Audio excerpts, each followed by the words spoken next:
আপা আপা, অপূর্ব ভাইয়ের পাশে না কুত্তায় কামড় দিয়েছে। কথাটি বলেই পোকায় খাওয়া দাঁতে হাসতে লাগলো নির্ঝর। মনতার শাসন করার ভঙ্গিতে বলল, এইসব কি ধরনের ভাষা নির্ঝর? পাসা কি আর কুত্তাই বা কি? এইসব কি বইয়ে লেখা আছে? নির্ঝর ঠোঁট উল্টে তাকিয়ে রইল বড় বোনের পানে। মৌনতা বলল, কুত্তা নয় কুকুর বলবে, ঠিক আছে? তা না হয় বুঝলাম, কিন্তু পাশা বোঝাতে কি বলবো আপা? বাম বলবে, বাম। অপূর্ব ভাইয়ের বামে কুকুরে কামড়ে দিয়েছে। জানো আপা, ভাইয়া না বাচ্চাদের মতো করে কাঁদছিল। এত বড় ছেলেকে এই কুকুরে কামড়েছে, কিন্তু অপূর্ব ভাইয়ের বাম পর্যন্ত কুকুর নাগাল পেল কিভাবে? আর তার জন্য তো ভাইয়াদের বাড়ি যেতে হবে। চলো না আপা, অপূর্ব ভাইদের বাড়িতে যাই। মা আমায় একা একা যেতে দিবে না। ডাক্তার কখন ধরে বসে আছে অপূর্ব? দরজা খোল তাড়াতাড়ি। ইঞ্জেকশন না দিলে তো ইনফেকশন হয়ে যাবে। বিছানায় উপর হয়ে শুয়ে আছে অপূর্ব। ব্যথার স্থান ডান হাত দিয়ে ধরে রেখেছে। সে অবস্থায় মায়ের কথার উত্তর দিল, দরকার হলে আমার ক্ষত স্থান পচে যাবে, তবুও নিজের ইজ্জত বিসর্জন দেওয়া আমার পক্ষে সম্ভব নয়। আমি প্যান্ট খুলে কিছুতেই ইনজেকশন নিব না মা। ডাক্তার তার ভাঙ্গা কণ্ঠে চেঁচিয়ে বললেন, আপনি দরজা খুলে আমায় ভেতরে আসতে দিন অপূর্ব। আমি কথা দিচ্ছি, আমি ব্যতীত আর অন্য কেউ আপনার গোপন স্থানে দেখতে পারবে না। লজ্জায় চোখ মুখ কুচকে নিল অপূর্ব। মনতা এবং অপূর্বদের বাড়ি এক পাড়ায় এবং পাশাপাশি। মনতা নির্ঝরের হাত ধরে ভেতরে এসে দাঁড়ালো। আয়শা খানমের উদ্দেশ্যে বলল, আন্টি, কি শুনলাম অপূর্ব ভাইয়ের বামে নাকি কুকুর কামড় দিয়েছে? আয়শা খানম মাথা উপর নিচ নাড়িয়ে বলেন, সেই সকালে হাঁটতে বের হয়ে কুকুরের কামড় খেয়ে বাড়ি ফিরেছে। ওদিকে ডাক্তার এসে ইঞ্জেকশন হাতে নিয়ে অপেক্ষা করছেন, অথচ ছেলে তার লজ্জা শরম নিয়ে ঘরে খিল দিয়ে বসে আছে। মৌনতা জোরপূর্বক নিজের হাসি চেপে রেখে উচ্চ স্বরে বলল, সে কি আন্টি, অপূর্ব ভাই এখন ইঞ্জেকশন নেয়নি? জানেন আন্টি, সেদিন আমার বান্ধবীর এক দুঃসম্পর্কের মামার কুকুরে কামড় খেয়ে ইঞ্জেকশন না নেওয়ায় মারা গেছেন। পরশু তো ওনার 40 খেয়ে এলাম, এখন আবার অপূর্ব ভাই। পুরো কথাটাই অপূর্ব শ্রবণ করলো। ভয়ে কপালে ঘাম জমে গেছে। খানিকক্ষণ ভেবে দরজার সিটকিনি খুললো।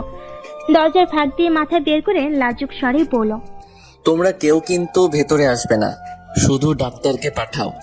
আয়শা খানম জিজ্ঞেস করলেন, তুই কি ইঞ্জেকশন নিবি? না নিয়েও তো উপায় নেই। এখনো গ্র্যাজুয়েশন কমপ্লিট করতে পারলাম না, তার আগে মরে গেলে কিভাবে কি? আয়শা খানম খুশি হলেন। ডাক্তার নিজের সঙ্গে আনা কালো ব্যাগটি হাতে করে ঘরের ভেতরে প্রবেশ করলেন। সঙ্গে সঙ্গে দরজা আবার আগের মতো বন্ধ হয়ে গেল। নিচর মুখে হাত রেখে বলল, আপা, ডাক্তার মনে হয় ভাইয়ের বামে ইঞ্জেকশন দিয়ে গেছে। মনতা আস্তে করে বলল, চুপ। নিচর চুপ রইল না।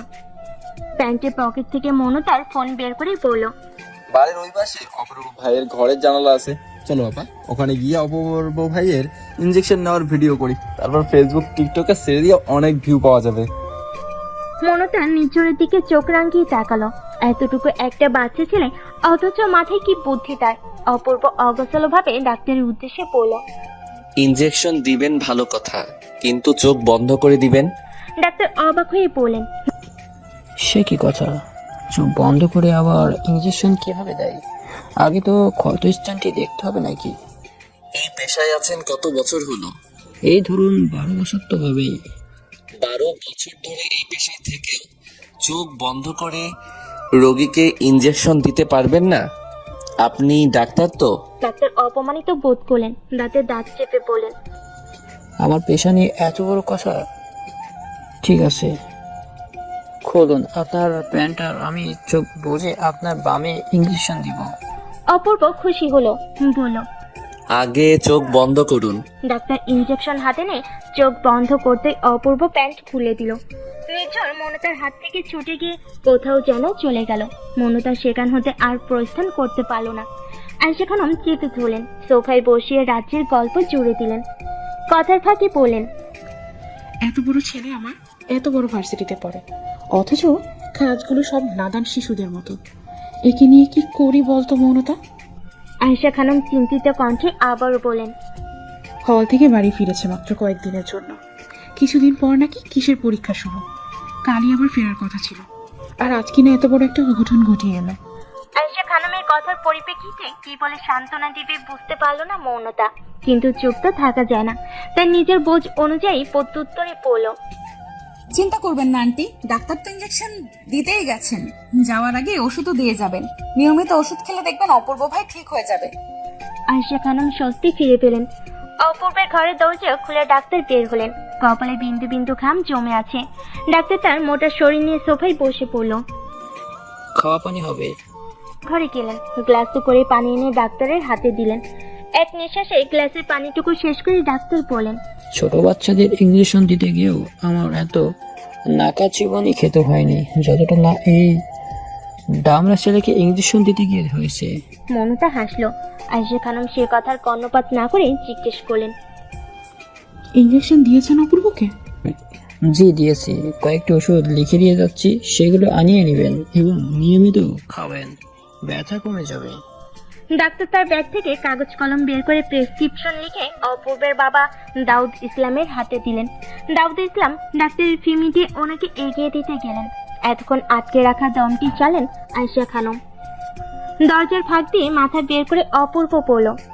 মা, ওই পাশের বাড়ির মেয়েটিকে দাঁত বের করে ভেটকি মারতে নিষেধ করো।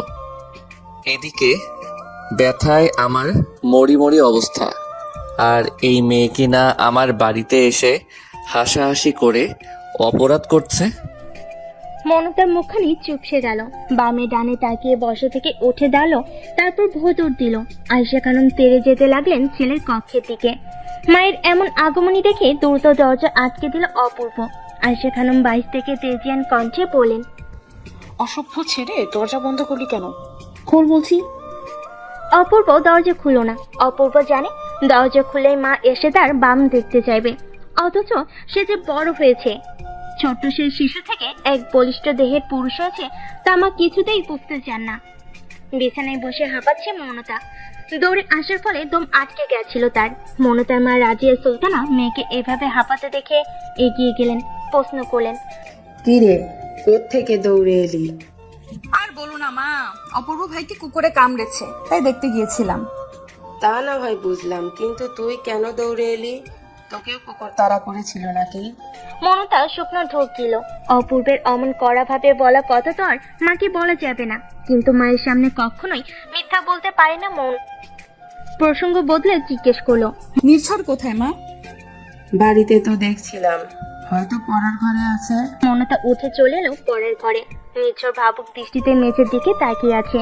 মমতা শুধালো, কি ভাবছিস? নির্ঝর গম্ভীর দৃষ্টিতে একবার মমতার দিকে তাকালো, তারপর পূর্বের ন্যায় নিজের ভাবনা অব্যাহত রাখলো। মমতা বলল, তোকেও তো দেখছি অপূর্ব ভাইয়ের লক্ষণে পেয়েছে। আবার দেখিস অপূর্ব ভাইয়ের মতো বিজ্ঞানী হতে গিয়ে যেন ভার্সিটিতে বাংলা নিয়ে সাহিত্যের দিকে না চলে যাস। নির্ঝর মন খারাপ করে বলল, একটুর জন্য অপূর্ব ভাইয়ের বামে ইঞ্জেকশন দেওয়ার ভিডিওটা করতে পারলাম না আপা। মমতা আশ্চর্য হলো। দুষ্টু ছেলেটি কিনা এখনো সেই চিন্তায় মশগুল হয়ে আছে। মমতা ধমকে বলে উঠল, লেখাপড়া নেই তোর? সারাক্ষণ মাথার মধ্যে দুশ্চিন্তা। যা পড়তে বস। নির্ঝর প্রতি উত্তরে বলল, তোর পড়া নেই আপা? তুই যে গত পরীক্ষায় ফেল করেছিলি, তুই ভুলে গেছিস? বাবা কিন্তু বল দিয়েছে এবার যদি ফেল করিস তাহলে তোকে রিক্সাওয়ালার সঙ্গে বিয়ে দিয়ে দেবে। মমতা সেখান থেকে উঠে নিজের শোবার ঘরে চলে গেল। পরীক্ষায় ফেল করার কথা ভুলেনি মমতা।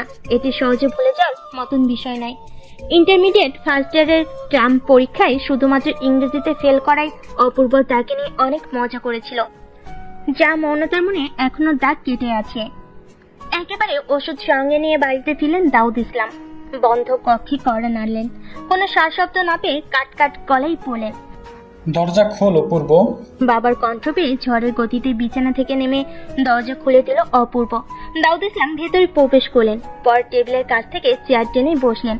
আয়েশা খানম খাবার হাতে ভেতরে প্রবেশ করলেন। দাউদ ইসলাম জিজ্ঞেস করলেন, সত্যি করে বল, কুকুর তোর পিছনে কামড়ালো কিভাবে?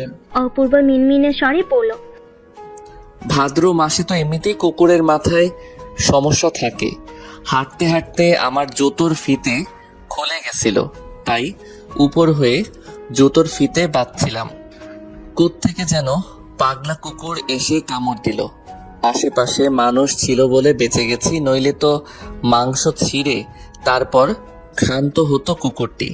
দাউদ ইসলাম প্রসঙ্গ বদলে ছেলের উদ্দেশ্যে বললেন, খাবার খেয়ে ওষুধ খেয়ে নে। আর হ্যাঁ, এখনই হলে ফেরার দরকার নেই। পরীক্ষার প্রস্তুতি বাড়ি থেকে নিতে থাক। সুস্থ হওয়ার পর না হয় ফিরবি।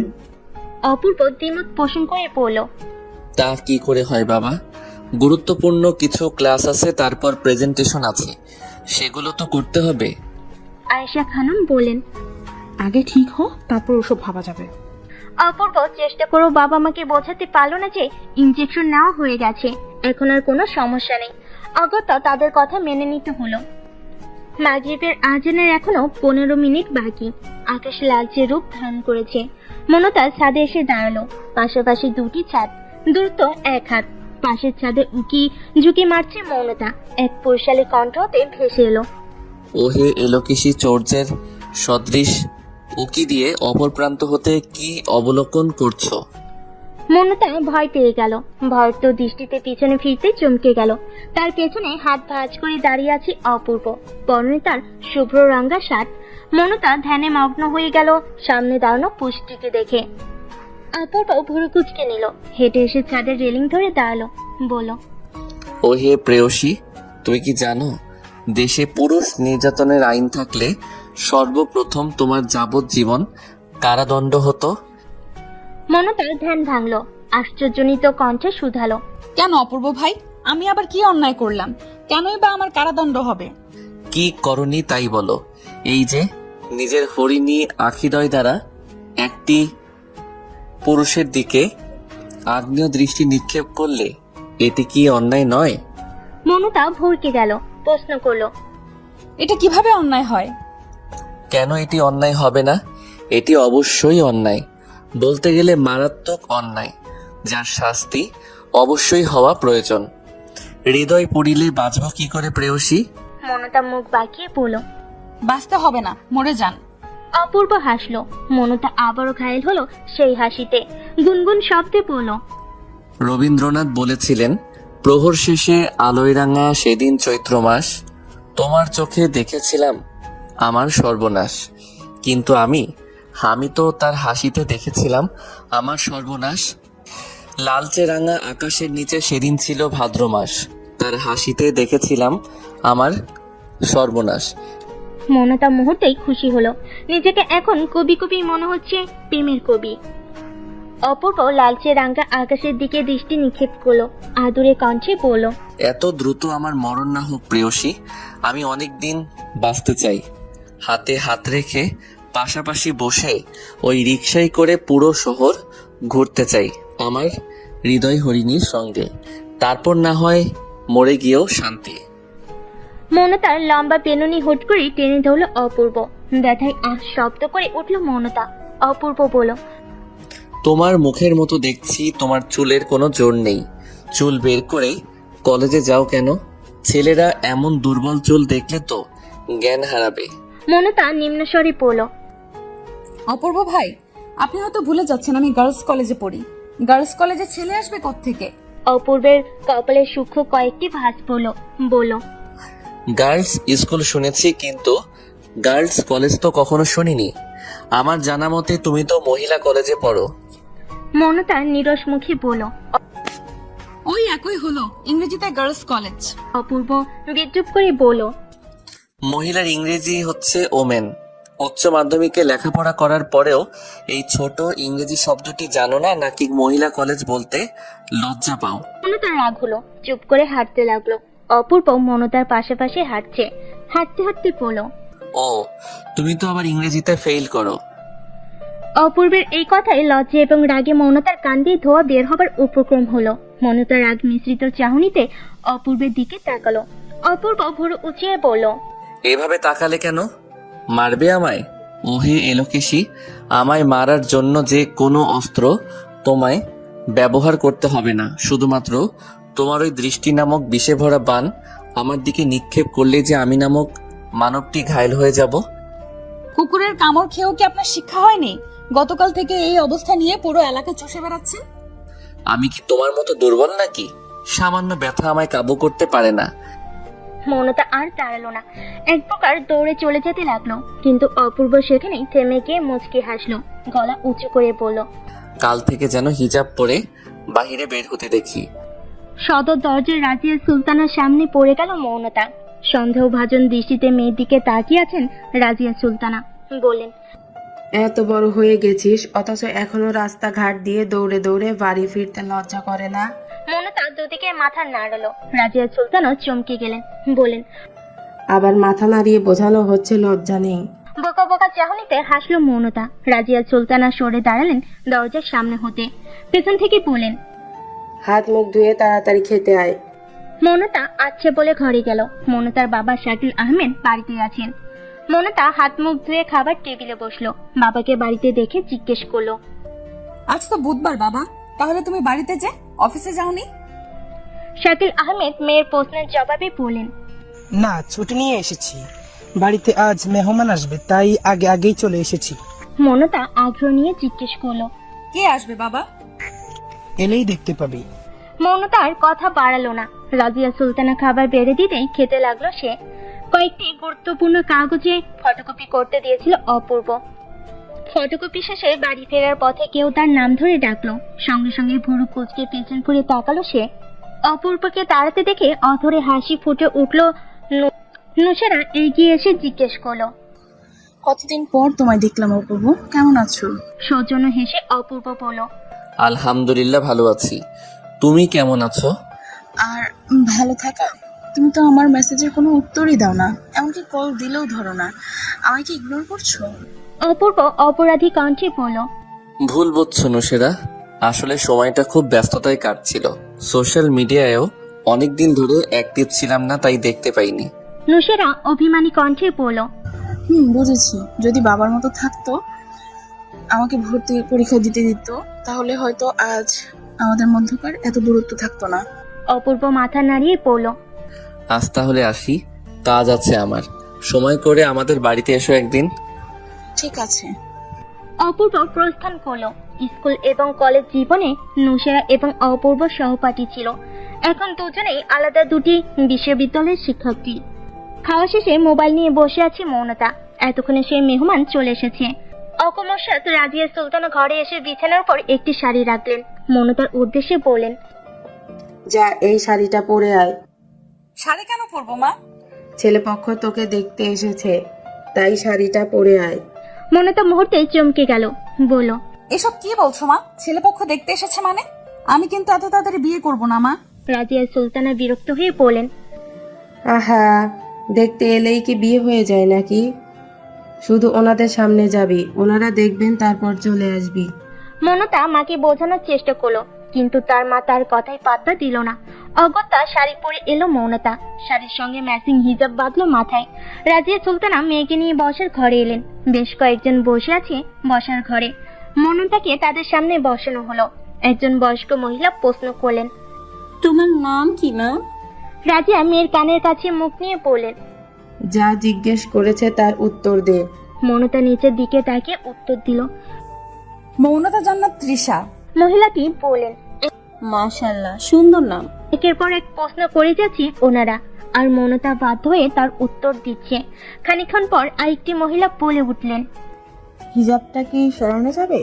চুলগুলো দেখতাম আর কি। মহিলাটি রাজিয়ার দিকে তাকিয়ে হেসে আবারও বলেন, আপা, ওর চুলগুলো বের করে একটু হেঁটে দেখাতে বলুন না। রাজিয়া সুলতানের মুখখানি মলিন হয়ে গেল। রাগান্বিত দৃষ্টিতে স্বামীর পানে তাকালেন। শাকিল আহমেদের মুখও চুপসে গেছে। শাকিল আহমেদের বোন শামিমা আক্তার এই সম্বন্ধীটি নিয়ে এসেছেন। তিনি হেসে ভাইয়ের উদ্দেশ্যে বললেন, ওনাদের একমাত্র ছেলেকে বিয়ে করাবেন। বিয়ে করানোর আগে একটু তো যাচাই বাছাই করতেই হয় নাকি? ওনারা যা বলছেন তাই কর। শাকিল আহমেদ আর কিছু বলতে পারল না। মনে তার ইচ্ছে করছে এখানে কান্না করে দিতে। মেয়ের হিজাব খোলার জন্য উদ্যত হলেন রাজিয়া সুলতানা। হঠাৎ অপূর্ব প্রবেশ করলো ভেতরে। হাসি উজ্জ্বল মুখে সবাইকে সালাম দিল। শাকিল আহমেদ উদ্দেশ্যে বলল, চাচা, এনারা কারা? শাকিল আহমেদ উত্তরে বললেন, মৌনতাকে দেখতে এসেছি। সে কি চাচা, এত তাড়াতাড়ি মেয়েকে বিয়ে দিয়ে দিবেন? শামিমা আক্তার বলেন, দেখা দেখি হলে কি আর বিয়ে হয়ে যায়? এছাড়া মৌনতার তো বিয়ের বয়সই হয়েছে। অপূর্ব মৌনতার দিকে তাকালো, বলল, বড়দের মাঝখানে বসে বসে কথা গিলছো কেন?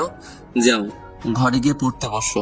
মৌনতা মলিন মুখে বসার ঘর থেকে উঠে নিজের ঘরে চলে গেল। মৌনতা যেতেই অপূর্ব জিজ্ঞেস করলো, আপনাদের মধ্যে পাত্রকে? বয়স্ক মহিলাটি পাশের লোকটিকে দেখিয়ে বললেন, এই যে আমার ছেলে, ওর জন্যই মেয়ে খুঁজছিলাম। ছেলে আমার সরকারি চাকরিজীবী। অপূর্ব পুরো কোচকে লোকটির দিকে তাকালো, প্রশ্ন করলো। বয়স কত আপনার? উপস্থিত মা ছেলে বিভ্রান্ত হয়ে গেল। লোকটি নিচু স্বরে বলল, গত সপ্তাহে 31-এ পা দিয়েছি। অপূর্বের মুখে কাঠিন্যতা এসে ভর করলো। বিনয় নিয়ে বলল, আপনারা যাকে দেখতে এসেছেন তার বয়স সবে 17। আপনার স্ত্রী হিসেবে এই মেয়েটি একদম মানানসই নয়। আপনারা আসতে পারেন। ছেলে মা অপমানিত বোধ করলেন। শামীমা আক্তারকে কয়েকটি করার কথা বলে বিদায় নিলেন।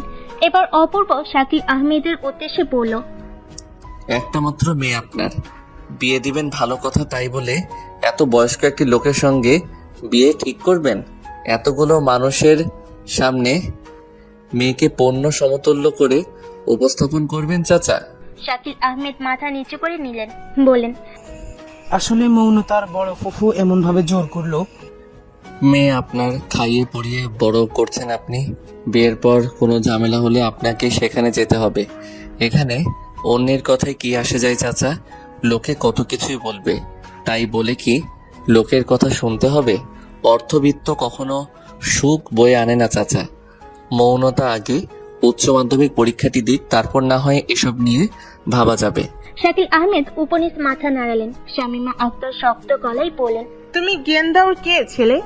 আমাদের মেয়ে আমরা চাইছি করব।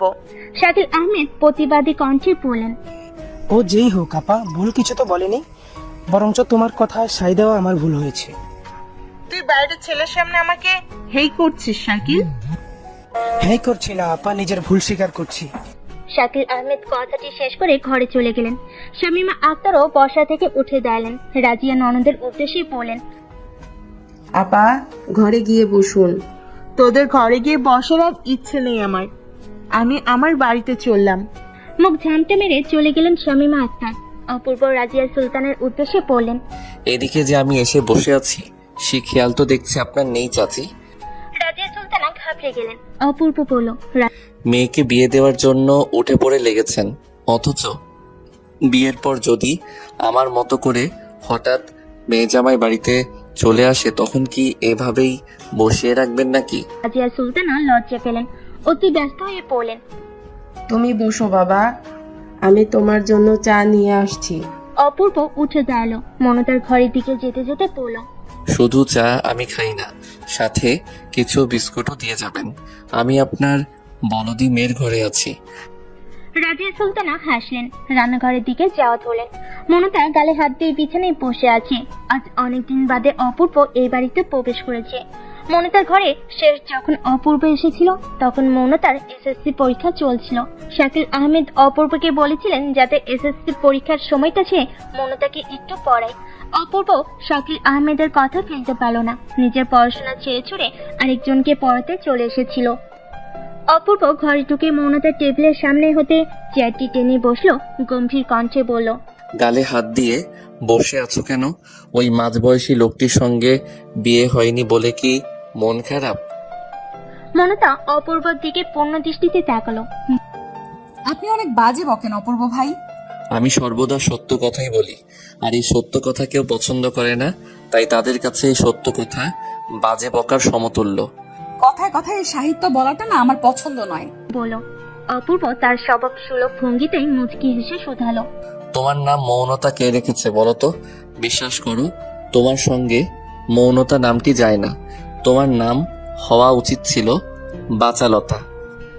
এই লোকটির কিছু কথা শুনলেই মৌনতার রাগ চূড়ান্ত পর্যায়ে পৌঁছে যায়। তাই এখনো তাই হলো।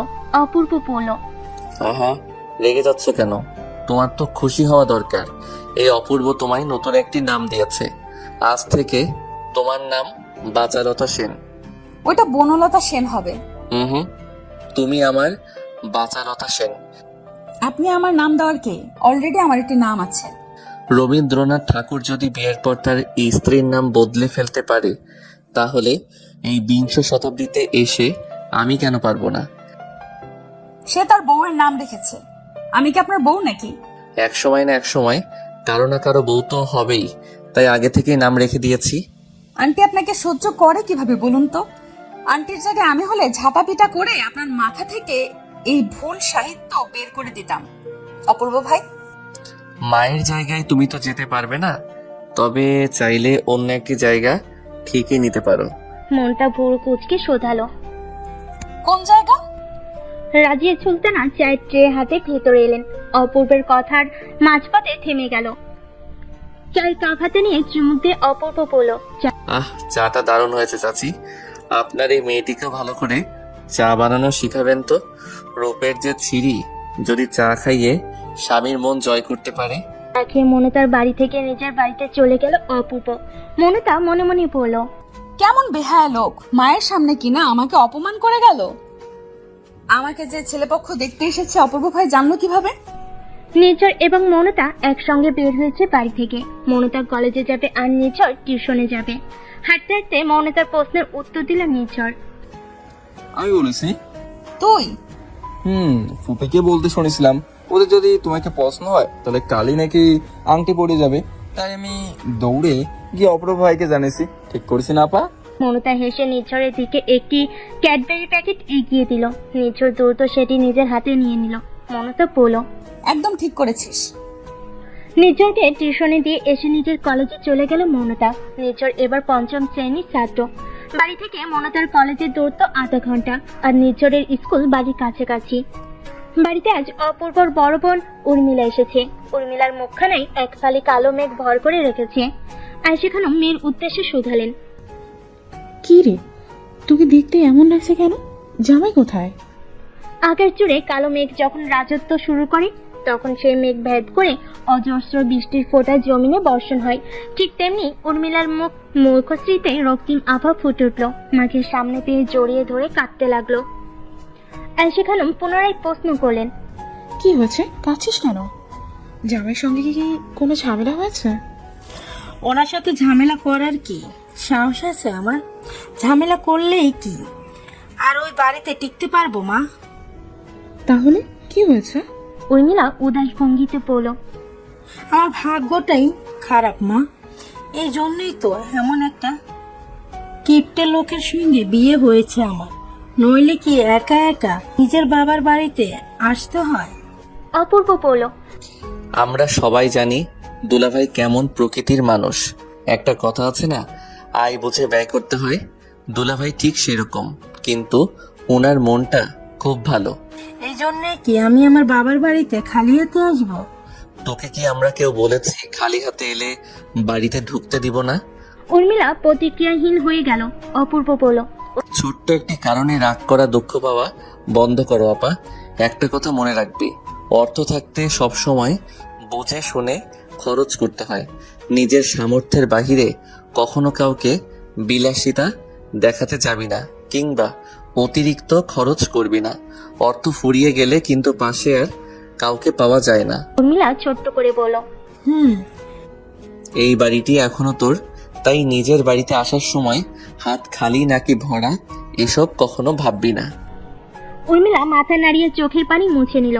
অপূর্ব প্রশ্ন করল, তোর মেয়েরা কোথায়? আনিনি ওদের। কথাটি বলে বসা থেকে উঠে বাবার ঘরের দিকে যাওয়া ধরল উর্মিলা। মনতা কলেজ শেষে বাড়ি ফিরছে। বাস থেকে নেমে সামনে এগোতেই নুসেরার সঙ্গে দেখা। মনতাকে দেখে নুসেরা হেসে বলল, তোর জন্য অপেক্ষা করছিলাম। মনতার ভুরু কুচকে গেল। প্রশ্ন করলো, আমার জন্য অপেক্ষা করছিলে? কেন অপেক্ষা করছিলে? নুসেরা পূর্বে নাই আবারও হাসলো। জিজ্ঞেস করলো, কেমন আছিস মনতা? আলহামদুলিল্লাহ ভালো আছি, তুমি? আমিও আলহামদুলিল্লাহ। কেন অপেক্ষা করছিলে বললে না তো? নুসেরা একটি ভাঁজ করা কাগজ এগিয়ে দিয়ে বলল, এই চিরকুটটি তোর অপূর্ব ভাইকে দিস। মনতা অবাক হলো। জিজ্ঞেস করলো, কি আছে চিরকুটে? তোর জেনে কাজ নেই, অন্য কারো হাতে দিলে সমস্যা হতে পারে, তাই তোকে দিলাম। তোর আর অপূর্ব বাড়ির পাশাপাশি, অপূর্বর হাতে এটা দিয়ে তারপর বাড়ি যাস। মনতার সন্দেহভাজন দৃষ্টিতে তাকিয়ে আছে। নুসেরা বলল, কি রে যা? চিকুটটি ব্যাগে ভরে বাড়ি থেকে হাঁটা ধরল মৌনতা। নির্ঝতার খেলনা এরোপ্লেন নিয়ে ছাদে খেলছে। অপূর্ব বলল, বোনের মতো কি তোর মাথার নাট বল্টু ছুটে গেছে নাকি? এই কাঠফাটা রোদে ছাদে কি করছিস? তোমার চোখ নেই, দেখতে পাচ্ছ না কি করছে? বড়দের সঙ্গে কিভাবে কথা বলতে হয় তাও জানিস না দেখছি। ছোটদের সঙ্গে কিভাবে কথা বলতে হয় তুমিও তো জানো না। এ তো দেখছি বোনের কার্বন কপি। তা তোর বোন কোথায়? আপাকে দিয়ে কি করবে আমায় বলো। কাল তো ঠিকই আমার কাছে এসে বলেছিলি অপূর্ব ভাই বাড়িতে কারা যেন এসেছে, আপাকে নাকি বিয়ে করে নিয়ে যাবে, তুমি তাড়াতাড়ি এসো। এখন রূপ বদলে গেছে। তোমার পাশা। এতটুকুই বলে জিভে কামড় দিল নির্ঝর। দাঁত বের করে হেসে বলল, তোমার বামের ব্যথা সেরে গেছে অপূর্ব ভাই? পুরোপুরি সারিনি। তার আগে একটা কথা বল আমায়। কি কথা? তুই আমার পেছনের ভিডিও করে আমায় ভাইরাল করতে চেয়েছিলি, তাই না? নির্ঝরের হাসি বন্ধ হয়ে গেল। মনে মনে বলল, এই রে, ধরা পড়ে গেলাম নাকি? কিরে উত্তর দিচ্ছিস না কেন? নির্ঝর নীরব রইল। অপূর্ব এবার দুষ্টু হাসি হেসে বলল, তুই হয়তো জানিস না, তোর মুসলমানির ছবি কিন্তু আছে আমার কাছে। নির্ঝর লজ্জা পেল, বলল, ওই ছবি ডিলিট করে দিও অপূর্ব ভাই। সে দেখা যাবে পরে, আমি শুধু সাবধান করে দিলাম তোকে। তুমি জানলে কিভাবে আমি তোমার ভিডিও করতে চেয়েছিলাম? আমার বাড়িতে বলেছিস আর আমি জানবো না? শুনিসনি দেওয়ালেরও কান আছে। দেওয়াল তোমাকে বলেছে এসব? হুম। দেওয়াল কি কথা বলতে পারে নাকি? পারি তো। নির্ঝর গভীর ভাবনায় আচ্ছন্ন হয়ে গেল। তখনই নিচ থেকে মায়ের ডাক পড়ল। নির্ঝর দৌড়ে নিচে চলে গেল। মনতা পোশাক বদলে হাত মুখ ধুয়ে দরজা আটকে বিছানায় বসলো। ব্যাগ থেকে নুসারের দেওয়া চিরকুটটি বের করলো। ইচ্ছে জাগলো চিরকুটে কি লেখা আছে দেখার জন্য। পরক্ষণেই মনে পড়লো, অন্যের ব্যক্তিগত কিছু দেখা কি ঠিক হবে? ভাবতে ভাবতে খানিকটা সময় পার হয়ে গেল। রাজিয়া সুলতানা দরজার বাহির থেকে ডেকে বললেন, মৌনতা নাস্তা করে যা। চিরকুট বালিশের নিচে রেখে বের হলো মৌনতা। আগে থেকে টেবিলে বসে খাচ্ছে নির্ঝর। মৌনতা বসতে রাজিয়া সুলতানা খাবার সামনে দিয়ে গেলেন। নির্ঝর বলল, আপা তোমার না অপূর্ব ভাই খুঁজছিল? কেন? জানি না, আমি ছাদে গিয়ে প্ল্যান উড়েছিলাম, তখন ভাইয়া তোমার কথা জিজ্ঞেস করছে। ও জানো আপা, দেওয়াল না কথাও বলতে পারে, কানেও শুনতে পারে। মৌনতা মুখে রুটি পরে পড়ল, দূর, এ আবার হয় নাকি? হয়। কে বলেছে তোকে? অপূর্ব ভাই বলেছে, অপূর্ব ভাইয়ের সঙ্গে নাকি দেওয়াল কথা বলে। দুষ্টুমি করেছে তোর সঙ্গে? নির্ঝর জোর দিয়ে বলল, না আপা, অপূর্ব ভাই মিথ্যে বলেনি। কিভাবে বুঝলি? আমি যে অপূর্ব ভাইয়ের বামে ইনজেকশন দেওয়ার ভিডিও করতে চেয়েছিলাম, ভাইয়া জেনে গেছে। অপূর্ব ভাই তো তখন ওখানে ছিল না, তাহলে জানলো কিভাবে? দেওয়াল বলেছে বলেই তো জেনেছে। মৌনতা ভুরু কুচকে ফেল। নির্ঝর কান্না জড়িত কণ্ঠে বলল, আপা অপূর্ব ভাইকে বলে দিও যাতে আমার মুসলমানের ছবিটা কেটে দেয়। তোর মুসলমানের ছবি ওনার কাছে কোত্থেকে গেল? যখন তোর মুসলমানি হয়েছিল তখন কি ওনার হাতে এত বড় মোবাইল ছিল না? নির্ঝরও চমকে গেল, বলল, অপূর্ব ভাইয়ের মোবাইলে ছিল না। কি? আঙ্কেল শুধু একটা বাটন ফোন দিয়েছিল কথা বলার জন্য, ওই ফোনে ছবি তোলা যেত না। তাহলে ভাই আমায় বোকা বানিয়ে নিল। তুই আবার চালাক ছিলি কবে? বলে হাসলো মৌনতা। নির্ঝর রাগ দেখে খাবার নিয়ে টেবিল থেকে উঠে ঘরে চলে গেল। মৌনতা খাওয়া শেষে টেবিল গুছিয়ে ঘরে এলো। মনে মনে এবার সিদ্ধান্ত নিল সে চিরকুটটি খুলে দেখবে। যেই ভাবনা সেই কাজ। মৌনতা চিরকুটটি খুলে পড়তে লাগলো। প্রিয় অপূর্ব, তোমার প্রতি ভালো লাগে আমার সেই ছোটবেলা থেকে ছিল।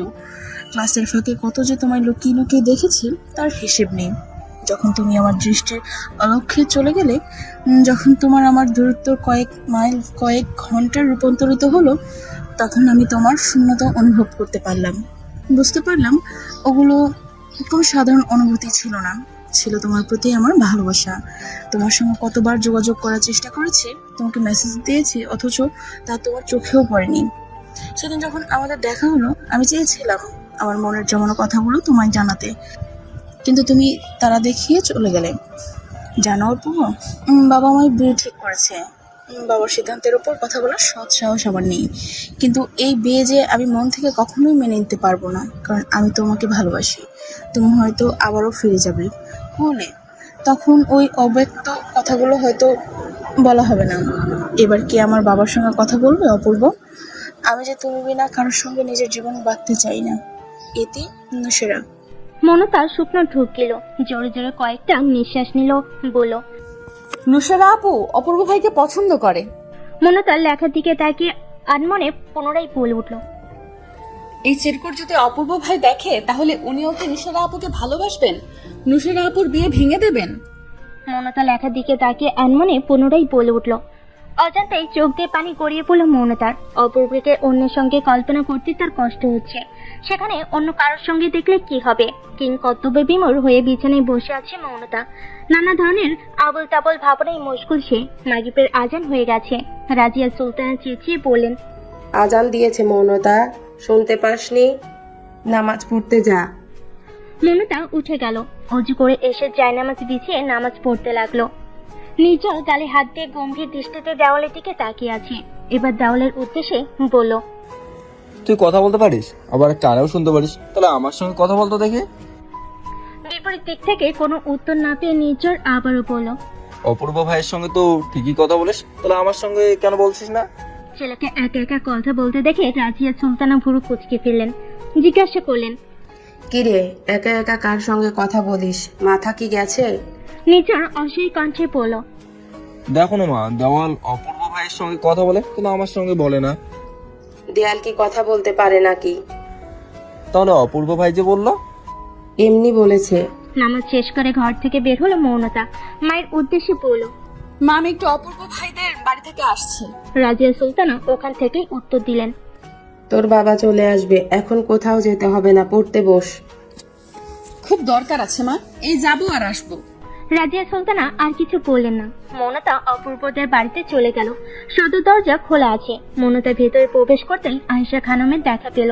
মৌনতাকে দেখে আয়েশা খানম বললেন, আরে মৌনতা যে, হঠাৎ এই সময়?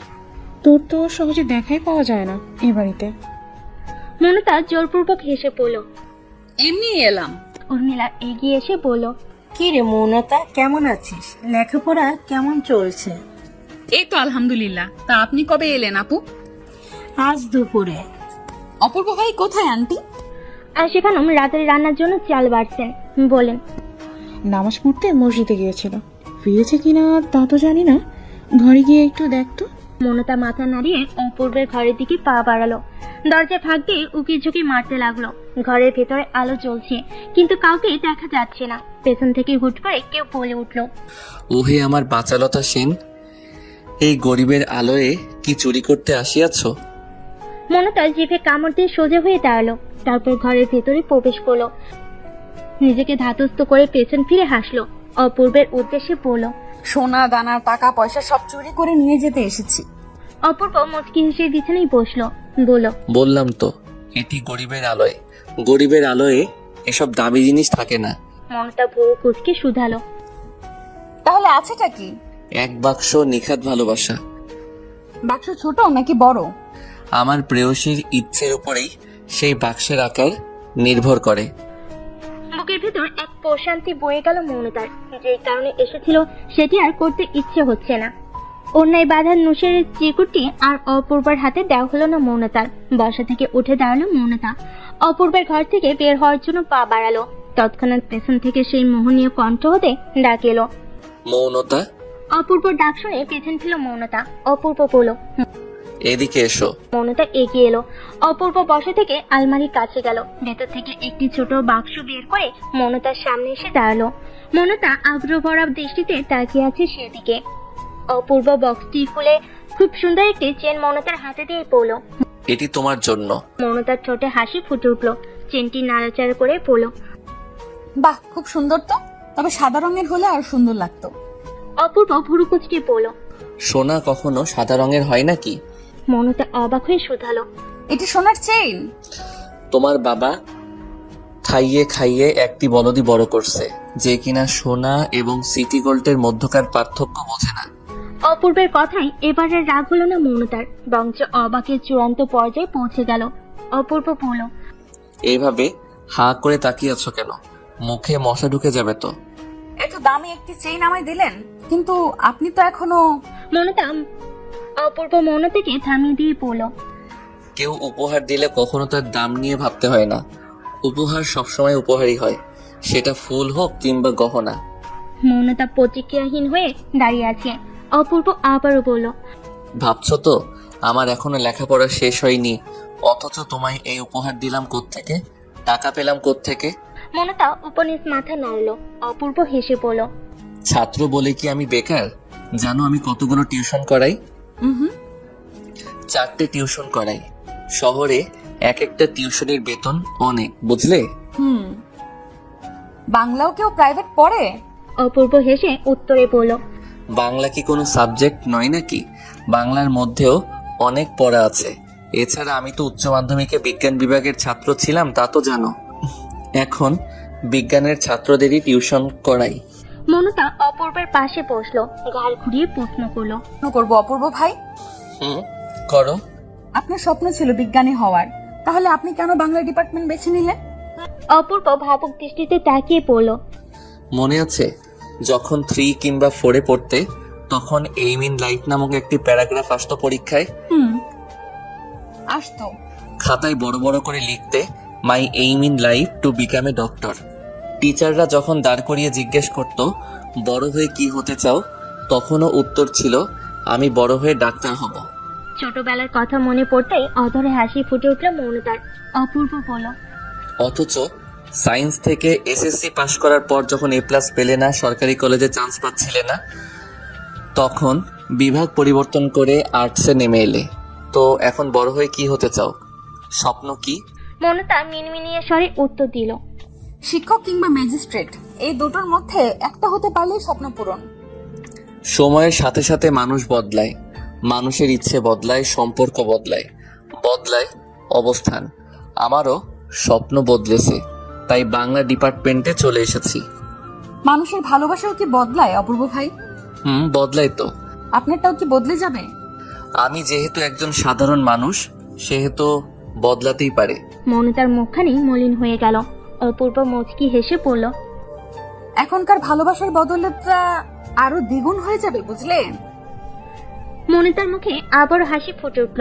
অপূর্ব বলল, কাল আমি হলে ফিরে যাচ্ছি, আবার কবে ফিরবো ঠিক নেই। মৌনতা অপূর্বর দিকে তাকালো। অপূর্ব দৃষ্টি মৌনতার দিকে। মৌনতা বলল, এত তাড়াতাড়ি চলে যাবেন? তাড়াতাড়ি কোথায়, প্রায় 1 সপ্তাহ পরে যাচ্ছি। 1 সপ্তাহ বলছে, অনেকদিন হলো। অপূর্ব দেওয়াল ঘড়ির দিকে লক্ষ্য করে পড়ল, 8টা বেজে গেছে। বাড়ি যাওয়ার কথা কি ভুলে গেলে নাকি? মৌনতাও ঘড়ির দিকে লক্ষ্য করলো।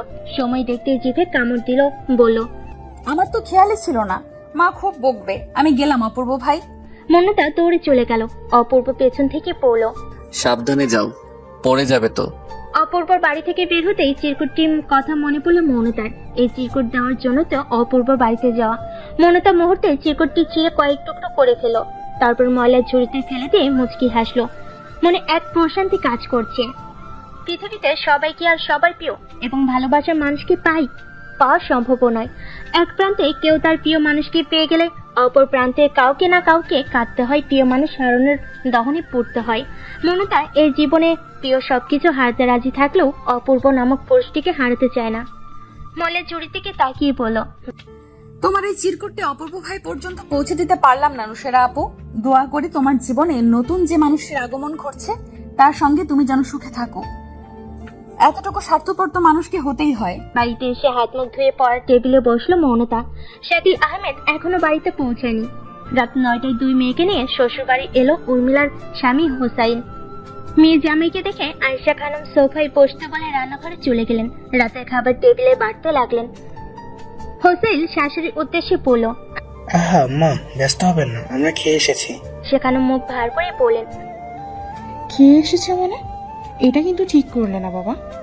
রাস্তার মধ্যে মেয়েদের খিদে পেয়ে গেছিল, তাই আর কি, বাবা মায়েরা মিলে রাতে খাবার খেয়ে চলে এলাম।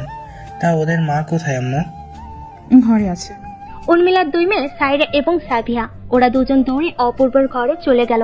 হোসেন সঙ্গে আনা ফল মিষ্টি আয়েশা খানমের হাতে দিয়ে উর্মিলার কাছে গেল। অপূর্ব তার ল্যাপটপে দ্রুত কিছু টাইপ করছে। সাইরা এবং সাবিয়া দৌড়ে এসে দুজন দুপাশে দাঁড়িয়ে পড়ল। কি করছো মাম্মা? ভাগ্নিতে দেখে মৃদু হাসলো অপূর্ব। উত্তরে বলল, খুব গুরুত্বপূর্ণ একটি কাজ করছি। তা তোমরা কার সঙ্গে এলে? 2 বোন একসঙ্গে উত্তর দিল, বাবার সাথে এসেছি। কোথায় তোমাদের বাবা? বাবা মায়ের কাছে গেছে। ও। অপূর্ব ল্যাপটপ রেখে ওদের নিয়ে বিছানায় বসে পড়ল। 3 জনে মিলে গল্প করতে লাগলো। আজ অনেকদিন বাদে ভাগ্নিদের সঙ্গে দেখা হয়েছে অপূর্বর। উর্মিলা মুখ ঘুরিয়ে বসে আছে বিছানায়। হোসাইল স্ত্রীর পাশে এসে বসলো, বলল, তোমার এই ঢং বাদ দাও তো। এখনো কি রাগ করার বয়স আছে তোমার? 2 মেয়ের মা তুমি। মেয়েদের রেখে কেউ বাপের বাড়ি এসে বসে থাকে? উর্মিলা ঝাঁঝালো কণ্ঠে বলল, বয়স হলে কি অনুভূতিরা হারিয়ে যায়? এতদিন বাদে আমার ভাই এসেছে আর আমি আসবো না? নিজের বোনেরা এলে তো পাগল হয়ে যান, তখন আমি কিছু বলি? হোসেন বিরক্ত হয়ে কপাল কুঁচকে ফেলল। উর্মিলা আর কিছু বলল না, উঠে গিয়ে ঘরের বাইরে চলে এলো। অপূর্বর ঘরের দরজার কাছে দাঁড়িয়ে মেয়েদের উদ্দেশ্যে বলল, সাইরা, সাবিহা, আয় আমার সাথে। অপূর্ব, তুই খেতে যা।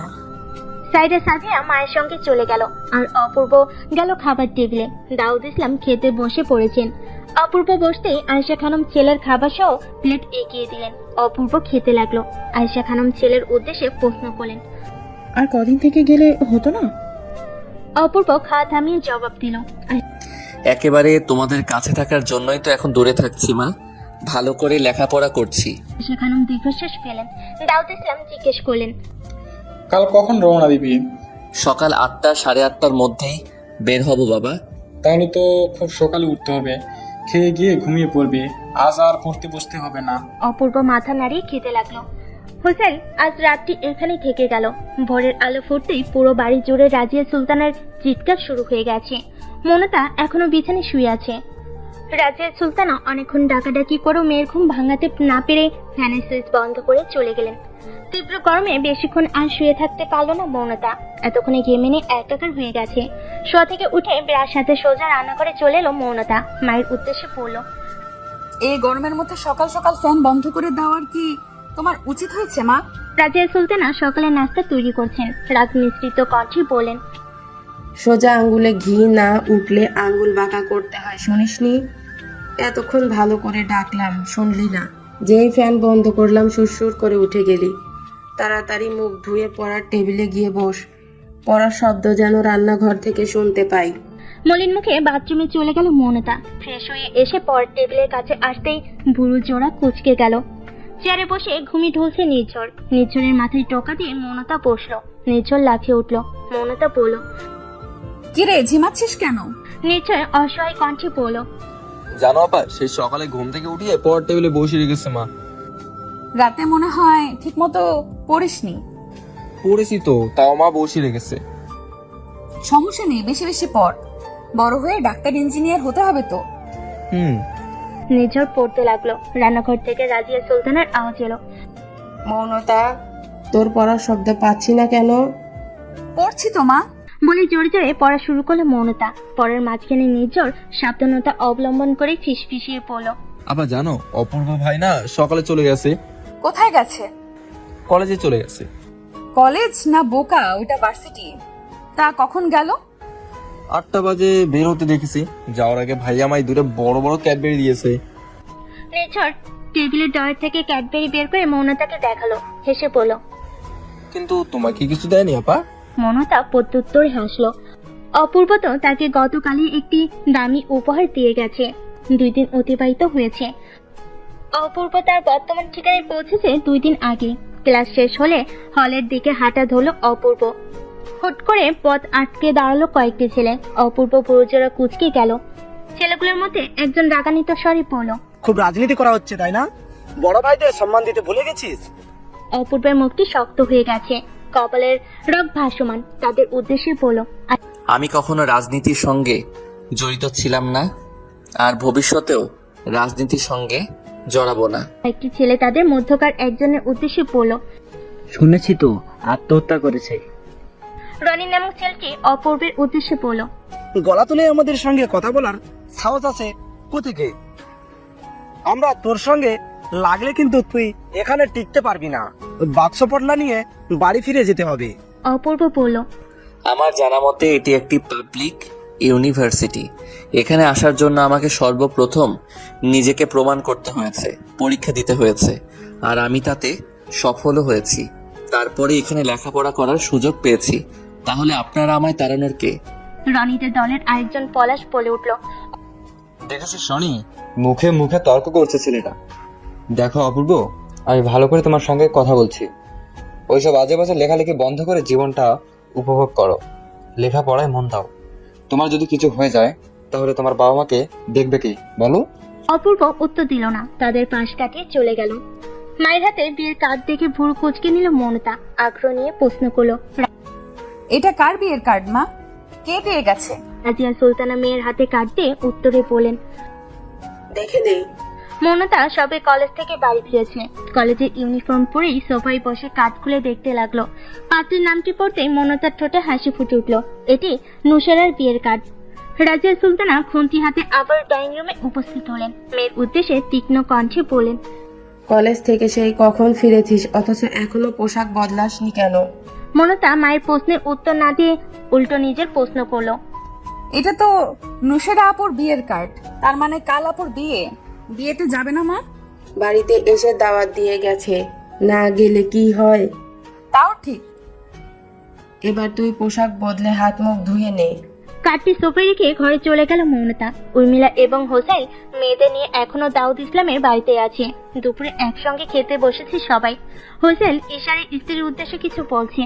উর্মিলা স্বামীর ইশারা বুঝতে পেরেও কোনো প্রতিক্রিয়া না করে চুপচাপ খেতে লাগলো। স্ত্রীর নীরবতা দেখে হোসেন নিজেই বলার জন্য প্রস্তুত হলো। পানি খেয়ে গলা ভিজিয়ে নিল, তারপর দাউদ ইসলামের উদ্দেশ্যে বলল, ইদানিং ব্যবসাটা খুব খারাপ যাচ্ছে আব্বা, দোকানের মালামাল প্রায় শেষের দিকে। দাউদ ইসলাম মুখের খাবার শেষ করে উত্তরে বলেন, তাহলে নতুন মাল উঠাও। হোসেন খানিকক্ষণ নীরব রইল, তারপর ইনিয়ে বিনিয়ে বলতে লাগলো, নতুন মাল যে উঠাতে হবে তা তো আমি জানি আব্বা, কিন্তু দাউদ ইসলাম মেয়ের জামের দিকে মাথা তুলে তাকালেন। হোসেন জোরপূর্বক হেসে বলল, এই দ্রব্যমূল্যের ঊর্ধ্বগতিতে স্ত্রী সন্তানদের এবং বৃদ্ধ মা বাবা সহ 5 জনের সংসার চালাতে খুব হিমশিম খেতে হচ্ছে। দোকানে যে মাল উঠাবো তার টাকাটাও হাতে নেই। বন্ধুদের কাছ থেকে ধার দেনা করে গতবার মাল উঠিয়েছিলাম, সেই ঋণের টাকাটা এখনো শোধ করতে পারিনি। এখন আবার তাদের কাছে ধার চাওয়াও তো লজ্জার ব্যাপার। দাউদ ইসলাম প্রত্যুত্তর করলেন না, নীরব ভঙ্গিতে খেতে লাগলেন। হোসেন বলল, উর্মিলার ওয়ারিশটা যদি বুঝে দিতেন আব্বা। খাওয়া থামিয়ে দিলেন দাউদ ইসলাম। একবার মেয়ের দিকে আরেকবার মেয়ের জামের দিকে তাকালেন। শ্বশুরের এমন চাহনি দেখে হোসেন বলল, দেখেন আব্বা, উর্মিলা তো আপনার একমাত্র মেয়ে। মেয়ে হিসেবে আপনার কাছ থেকে যে ওয়ারিশ পাও না, এই দুর্দিনে এটাই আমাদের একমাত্র ভরসা। ওয়ারিশে পাওয়া সম্পত্তিটুকু বেচে যদি ব্যবসাটি আবার দাঁড় করানো যায়। দাউদ ইসলাম গম্ভীর কণ্ঠে বললেন, উর্মিলা, তুইও কি সোহাইলের সঙ্গে একমত? উর্মিলা মাথা নিচু করে আছে। হোসেন বলল, ওর মতো না থাকলে কি আর আমি এই কথা বলতাম আব্বা? আমি তো আর বেশি কিছু চাইনি, শুধুমাত্র স্থির পাওনাটুকু চেয়েছি। সব তো আপনার মেয়ে এবং নাতি নাতনিরাই থাকবে আব্বা। দাউদ ইসলাম এটো হাত ধুয়ে নিলেন, বলতে লাগলেন, তোমার সঙ্গে আমার মেয়ের যখন বিয়ে ঠিক হয়েছিল তখন তোমার বাবা মা দাবি করেছিলেন মেয়েকে যাতে সোনা দিয়ে মুড়িয়ে তাদের বাড়িতে পাঠাই। এমনকি তোমাকে একটা বাইকও নাকি দিতে হবে। যৌতুক দিয়ে মেয়ে বিয়ে দেওয়ার ইচ্ছে আমার কোনো কালেই ছিল না। তোমাদের ইচ্ছে পূরণের মতো অত সামর্থ্য আমার ছিল না, কারণ আমি ছিলাম সাধারণ একজন ব্যাংক কর্মকর্তা। কিন্তু আমার মেয়ের তোমাকে খুব পছন্দ হয়েছিল, তাই আর না করতে পারিনি। বরঞ্চ তোমার বাবা মায়ের করা অন্যায় আবদারগুলো মেনে নিই। উর্মিলাকে সোনায় মুড়িয়ে পাঠাতে না পারলেও কান হাত গলা নাকে সোনা দিয়েই পাঠিয়েছে। তোমাকে ঘরে যেই খাট আলমারি আছে তাও আমার টাকায় কিনে দেওয়া। বিয়ের সময় তোমার সঙ্গে বরযাত্রী এসেছিল 150 জন, এটাও মেনে নিয়েছিলাম তোমার বাবার কথা মতো। ইলাহি আয়োজন করেছি। যে বাইক দিয়ে বিয়ের পর শ্বশুর বাড়ি আসতে, সেটাও আমার কেনা। আমার 2টো নাতনি যখন হয়েছিল তখন সোনার চেইন দিয়ে তাদের দুজনের মুখ দেখেছিলাম। তোমাদের বাবা বেঁচে থাকাকালীন কোরবানি গরু কিংবা খাসি যখন যা পেরেছে দিয়ে এসেছে। কোরবানিটাও তোমরা আমার টাকায় দিয়েছো। কখনো কিছু বলিনি, কারণ সবসময় ভেবেছে আমার মেয়ে তো সুখী হবে। প্রায় 1 সপ্তাহ হয়ে গেছে এখানে আসছো। নিজেরা সবজি দিয়ে খেলেও প্রতিদিন মাছ মাংস তোমাদের পাতে ঠিক তুলে দিচ্ছে। আমি মধ্যবিত্ত বাবা, এই যে এত টাকা খরচ করেছি এগুলো কোত্থেকে এসেছে? তোমাদের দাবি মেটানোর জন্য আমার বাবার রেখে যাওয়া জমি বিক্রি করে দিয়েছে, ব্যাংক থেকে ধার দেনা করেছে, রিটায়ার্ডের যে টাকাটা হাতে পেয়েছিলাম তা দিয়ে সেই ঋণ পরিশোধ করেছে। হোসেন দমলো না, আরো কিছু বলতে চাইল, কিন্তু দাউদ ইসলাম আবারও বলতে লাগলেন, তোমার শাশুড়িকে যখন বিয়ে করেছিলাম তখন যৌতুক ছিল সমাজে প্রচলিত প্রথা, কিন্তু আমি আমার শ্বশুরের কাছ থেকে একটা কানা করিও নেইনি। অথচ তোমাদের চাওয়ার কোনো শেষ নেই। শ্বশুরের ঘাড় ভেঙে খাওয়ার স্বপ্ন দেখা বন্ধ করো বাবা। তুমিও এখন মেয়ের বাবা। আমার তো একটা মাত্র মেয়ে, কিন্তু তোমার হচ্ছে 2টো মেয়ে। এখনো যদি বউ বাচ্চা পালতে হিমশিম খাও, শ্বশুরের কাছে হাত পাতো, তাহলে আমার স্থানে এলে কি করবে? হোসেন চুপ করে রইল। দাউদ ইসলাম বলেন, উর্মিলার আর কোনো ওয়ারিশে বাড়িতে নেই। মেয়েকে বিয়ে পাশ করিয়ে বিয়ে দিয়েছিলাম, উজাড় করে মেয়ের সঙ্গে সব জিনিসপত্র পাঠিয়েছি তার শ্বশুর বাড়িতে। বিয়ের পর তোমার মা শুধু নাক ফুলটাই দিয়েছিল, বাকি সব গহনা আমার দেওয়া। এগুলো উড়ে উড়ে আসেনি, বরং টাকা খরচ করে কিনতে হয়েছে। আমার কাছে এখন শুধু এই বাড়িটাই আছে শেষ সম্বল হিসেবে। এটাও যদি তোমাদের দিয়ে দেই, আমার ছেলের কি হবে? ওর তো ওর বাবার সম্পত্তির উপর অধিকার আছে। ছেলেটাকে মাস শেষে একটা টাকাও দিতে পারি না, সারাদিন টিউশন করে নিজের খরচ নিজেই চালায় সে। এখন যদি সবকিছু বোনকে দিয়ে দেই, তাহলে ওর সঙ্গে তো অন্যায় করা হবে। তাই আমাদের কিছু নিয়ে তুমি কথা বলো না বাবা। তোমার যখন ইচ্ছে তুমি এখানে এসে বেড়াবে, তাতে আমার কোনো আপত্তি নেই। দাউদ ইসলাম বসা থেকে উঠে ঘরের দিকে হাঁটা ধরলেন। হোসেন লাজ লজ্জা ভেঙে পড়ল। তাহলে ওয়ারিশ দিবেন না? দাউদ ইসলামের রাগ মুহূর্তেই বেড়ে গেল। তেজি কণ্ঠে পড়লেন, পুরুষ মানুষের মেরুদণ্ড থাকাটা খুবই জরুরি। উর্মিলা, তুই তোর স্বামীকে ভালো করে সবকিছু বুঝিয়ে দিস। দাউদ ইসলাম চলে গেলেন। হোসেন খাওয়ার মাঝপথে হাত ধুয়ে রাগ দেখিয়ে চলে গেল। আয়েশা খানম পেছন থেকে ডেকে বলেন, বাবা না খেয়ে চলে যাচ্ছ কেন? হোসেন উত্তর দিল না। উর্মিলাও ঠিক মতো আর ছিল না। ঘরে গিয়ে ব্যাগ গোছাতে লাগলো। সাইরা মায়ের উদ্দেশ্যে প্রশ্ন করলো, ব্যাগ গুছাচ্ছ কেন মা? আমরা কি চলে যাব? আর কদিন থাকি না মা? লেখাপড়া থেকে দূরে থাকলেই তো তোমাদের ভালো লাগে। এসব ফাঁকিবাজি আর চলবে না, যাও তৈরি হয়ে এসো। সাইরা মলিন মুখে সাফিয়াকে নিয়ে তৈরি হতে চলে গেল। উর্মিলা ব্যাগ গুছিয়ে বোরকা পরে মেয়েদের নিয়ে ঘর থেকে বের হলো। আয়েশা খানম নিচু স্বরে বললেন, তোর বাবার কথা রাগ করিস না মা। রাগ করবো না কেন মা? বাবা যা বলেছে সত্যিই বলেছে। এই কথাগুলো যদি আরো কয়েক বছর আগে বলতো, প্রতিবাদ করতো, তাহলে হয়তো আজ ওনার লোভটা এতটা বাড়তো না। আয়েশা খানম চুপ হয়ে গেলেন। উর্মিলা বলল, আসি মা। আয়েশা খানম মেয়ের মুখের দিকে তাকিয়ে রইলেন। উর্মিলা সেই দৃষ্টি উপেক্ষা করে বেরিয়ে এলো বাবার বাড়ি থেকে। পুরো ঘর জুড়ে জামা কাপড় ছড়িয়ে ছিটিয়ে রাখা। গালে হাত দিয়ে বিছানার এক কোণে বসে আছে মৌনতা। নির্ঝর ভোরকোচকে জিজ্ঞেস করলো, এগুলো এভাবে ফেলে রেখেছো কেন আপা? মৌনতা গোমরা মুখে উত্তর দিল, নুসেরা আপুর বিয়েতে কোনটা পরবো বুঝতে পারছি না। শাড়ি পরবো নাকি লেহেঙ্গা? নির্ঝর কাপড়গুলোর দিকে চোখ বুলে একটি সোনালী রঙের লেহেঙ্গা এনে মৌনতার সামনে রাখলো। তারপর বলল, আপা এটা পরো, এটা অনেক সুন্দর। তুই সুন্দরের কি বুঝিস? বাচ্চা ছেলে একটা। নির্ঝর রেগে গেল, বলল, আমি তোমার থেকেও ভালো বুঝি। মৌনতা মুখ বাঁকালো। নির্ঝর মৌনতার দিকে আবার এগিয়ে দিল লেহেঙ্গাটি, বলল, এটা পরো না আপা। মৌনতা দীর্ঘশ্বাস ফেলে লেহেঙ্গা নিজের হাতে নিয়ে পড়ল। আচ্ছা আচ্ছা, তুই যা, আমি রেডি হয়ে আসছি। নির্ঝর হেসে চলে গেল ঘর থেকে। মৌনতা লেহেঙ্গা পরে আয়নার সামনে দাঁড়ালো। খুঁটিয়ে খুঁটিয়ে নিজেকে দেখছে। না, খারাপ লাগছে না, বরং বেশ ভালোই দেখতে লাগছে। মাথায় হিসেব পেতে ঠোঁটে হালকা লিপস্টিক দিয়ে ঘর থেকে বের হলো মৌনতা। শাকিল আহমেদ এবং রাজিয়া সুলতানা তৈরি হয়ে বসে আছে। মৌনতা আসতেই রওনা দিলেন নুসেরার বাড়ির উদ্দেশ্যে। রং বেরঙের লাইট দিয়ে সাজানো হয়েছে বাড়ি। অতিথিরা চলে এসেছে বিয়ে বাড়িতে। নুসেরা বিষণ্ণ মনে বসে আছে। মেয়েরা তাকে বউ সাজিয়ে চলে গেছে ঘরের বাইরে। নতুন বর চলে এসেছে এতক্ষণে, সবাই সেখানে গিয়েছে। ধীরে ধীরে সময় অতিবাহিত হচ্ছে আর নুসেরার মনের আশঙ্কাটা বেড়ে চলেছে। মনের ভেতর এক বিশাল আকারের ঝড় বইছে। অনেক কষ্টে চোখের পানি আটকে রেখেছে নুসেরা।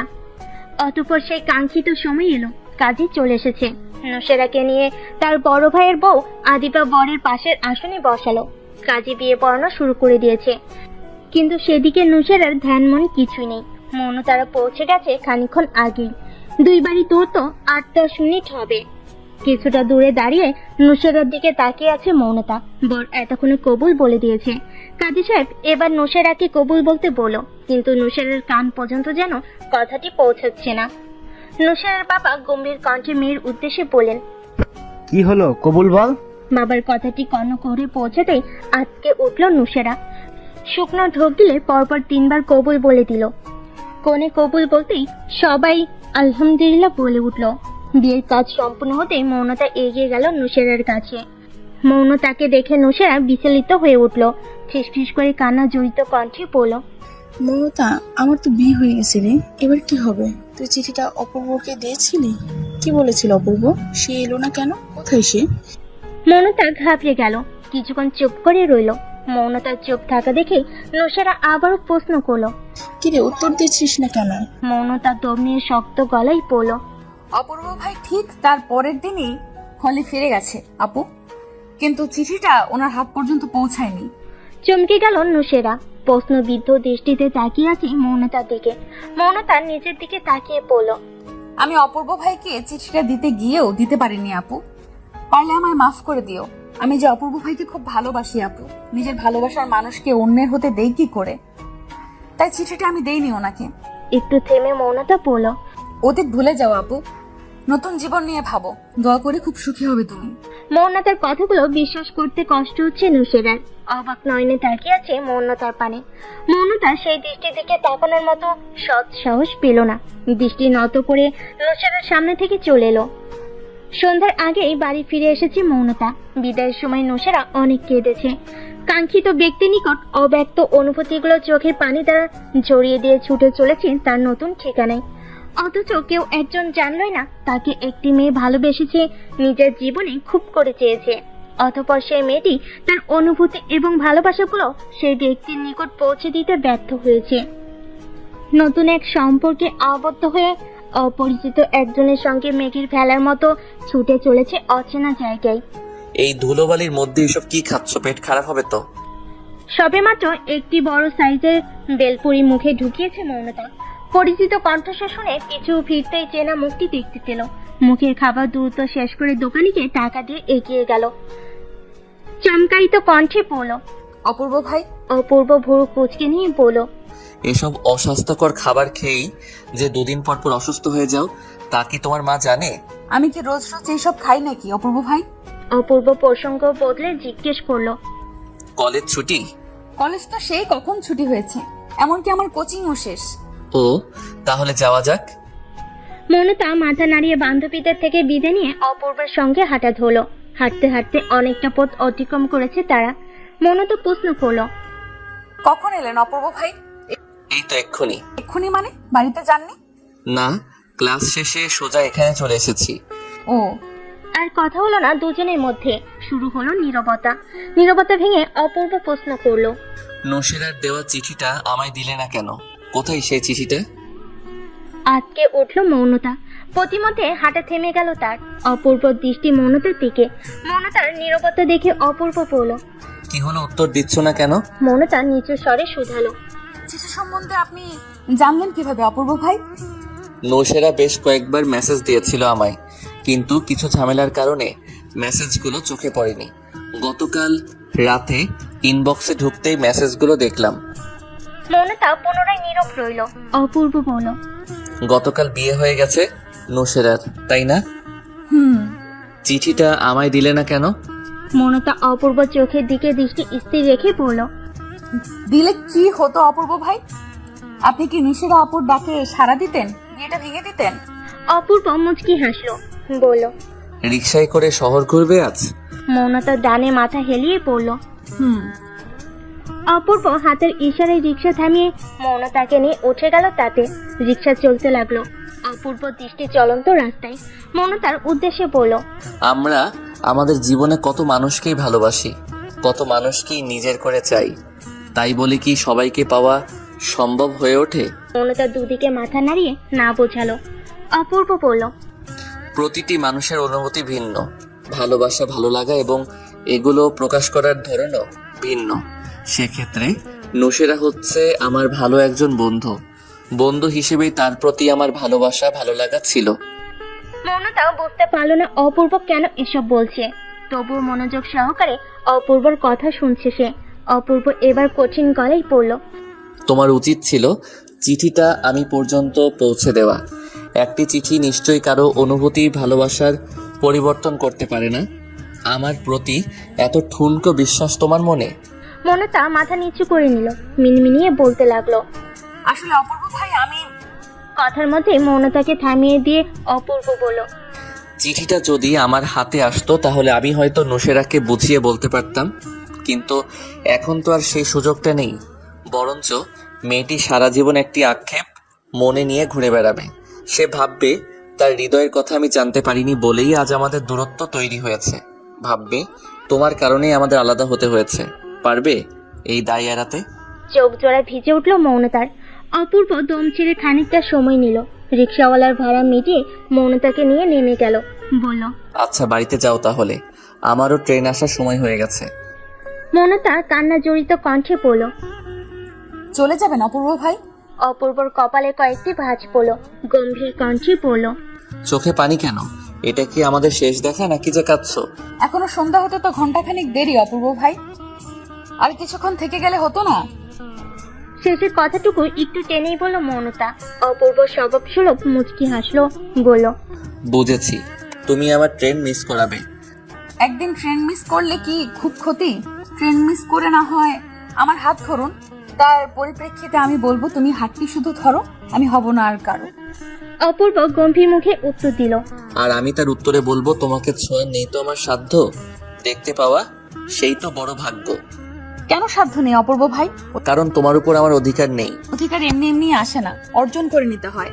তার প্রচেষ্টাই তো করছি। তোমার বাবা তো আর বেকার ছেলের হাতে মেয়ে বিয়ে দিবেন না। মৌনতা মুখ গোমরা করে বলল, বাবারা এমন কেন হয়?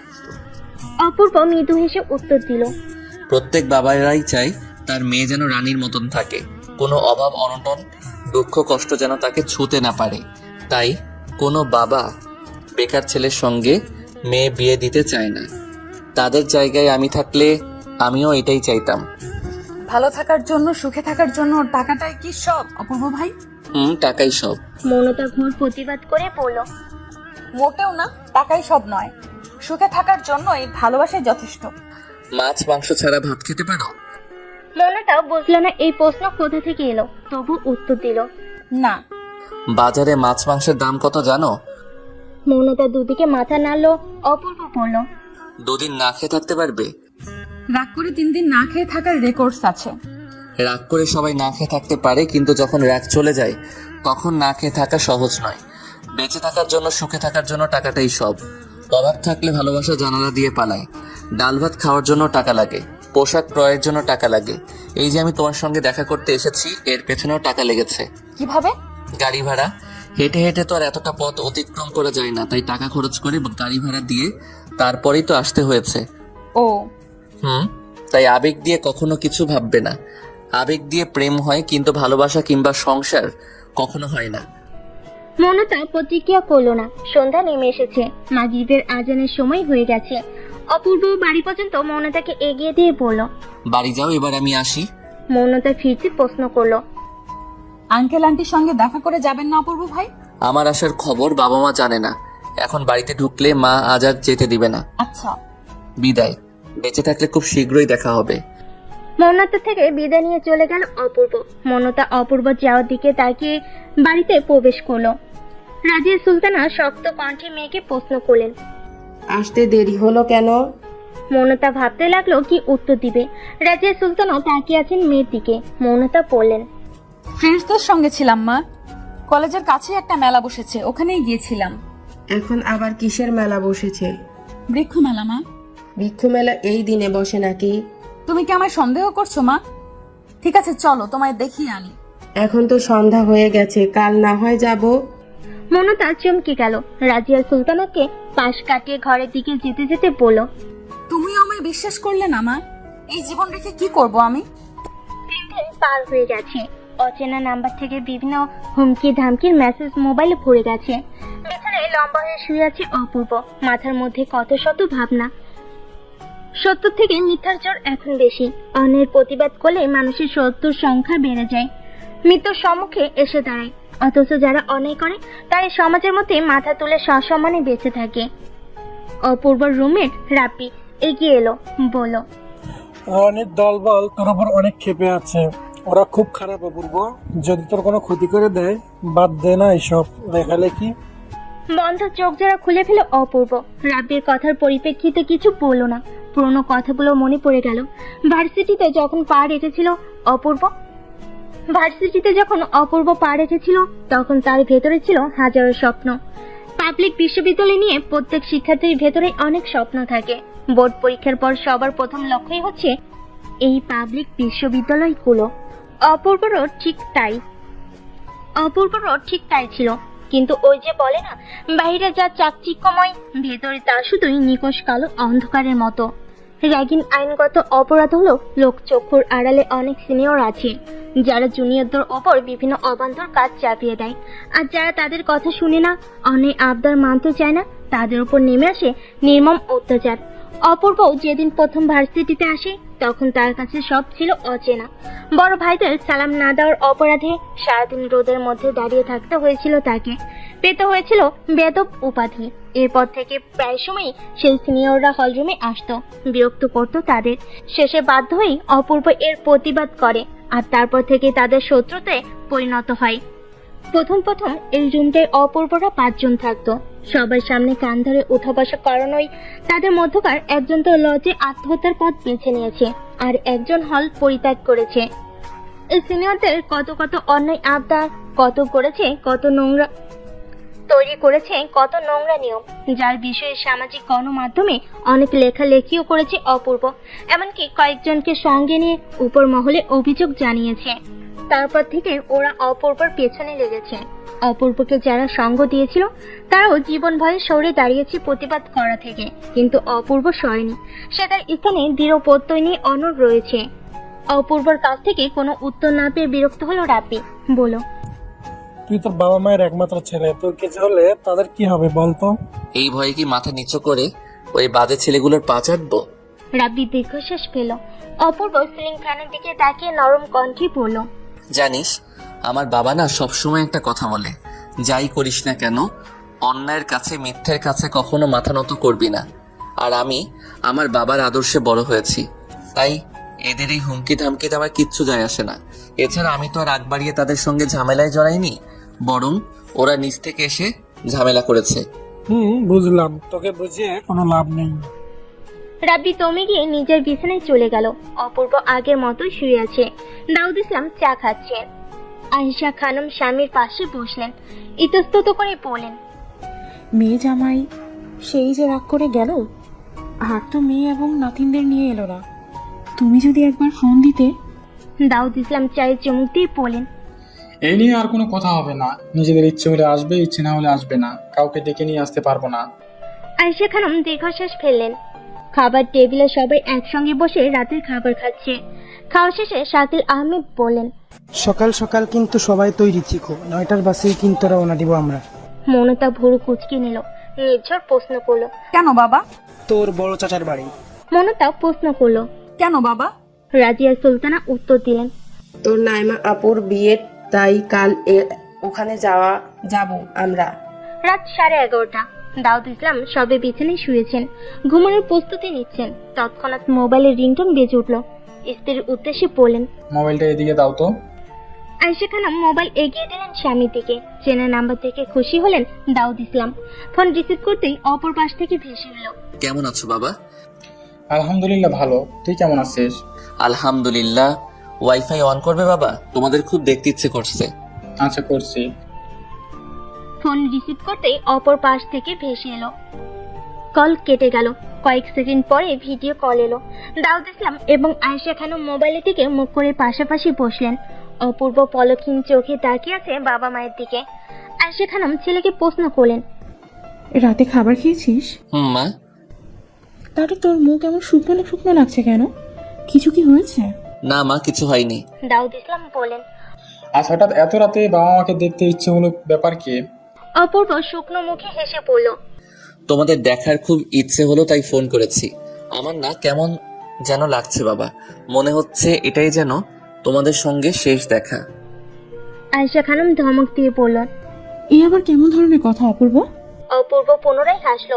প্রায় 1 ঘন্টার মতো বাবা মায়ের সঙ্গে কথা বলে অনিচ্ছা সত্ত্বেও ফোন কাটলো। পুরো একটা দিন অতিবাহিত হয়ে আরেকটি দিনের সূচনা হয়েছে, কিন্তু সে যে গত পরশু রাতে অপূর্ব বাড়িতে ফোন করেছিল, তারপর আর তার কোনো খবর নেই। সকাল থেকে আয়েশা খানম ছেলের চিন্তায় মশগুল হয়ে আছেন। চিন্তিত কণ্ঠে স্বামীর উদ্দেশ্যে বললেন, আরেকবার ফোন করে দেখো না ছেলেটার কি হয়েছে। ও তো এমন করে না, রোজই তো ফোন করে আমাদের সঙ্গে কথা বলে।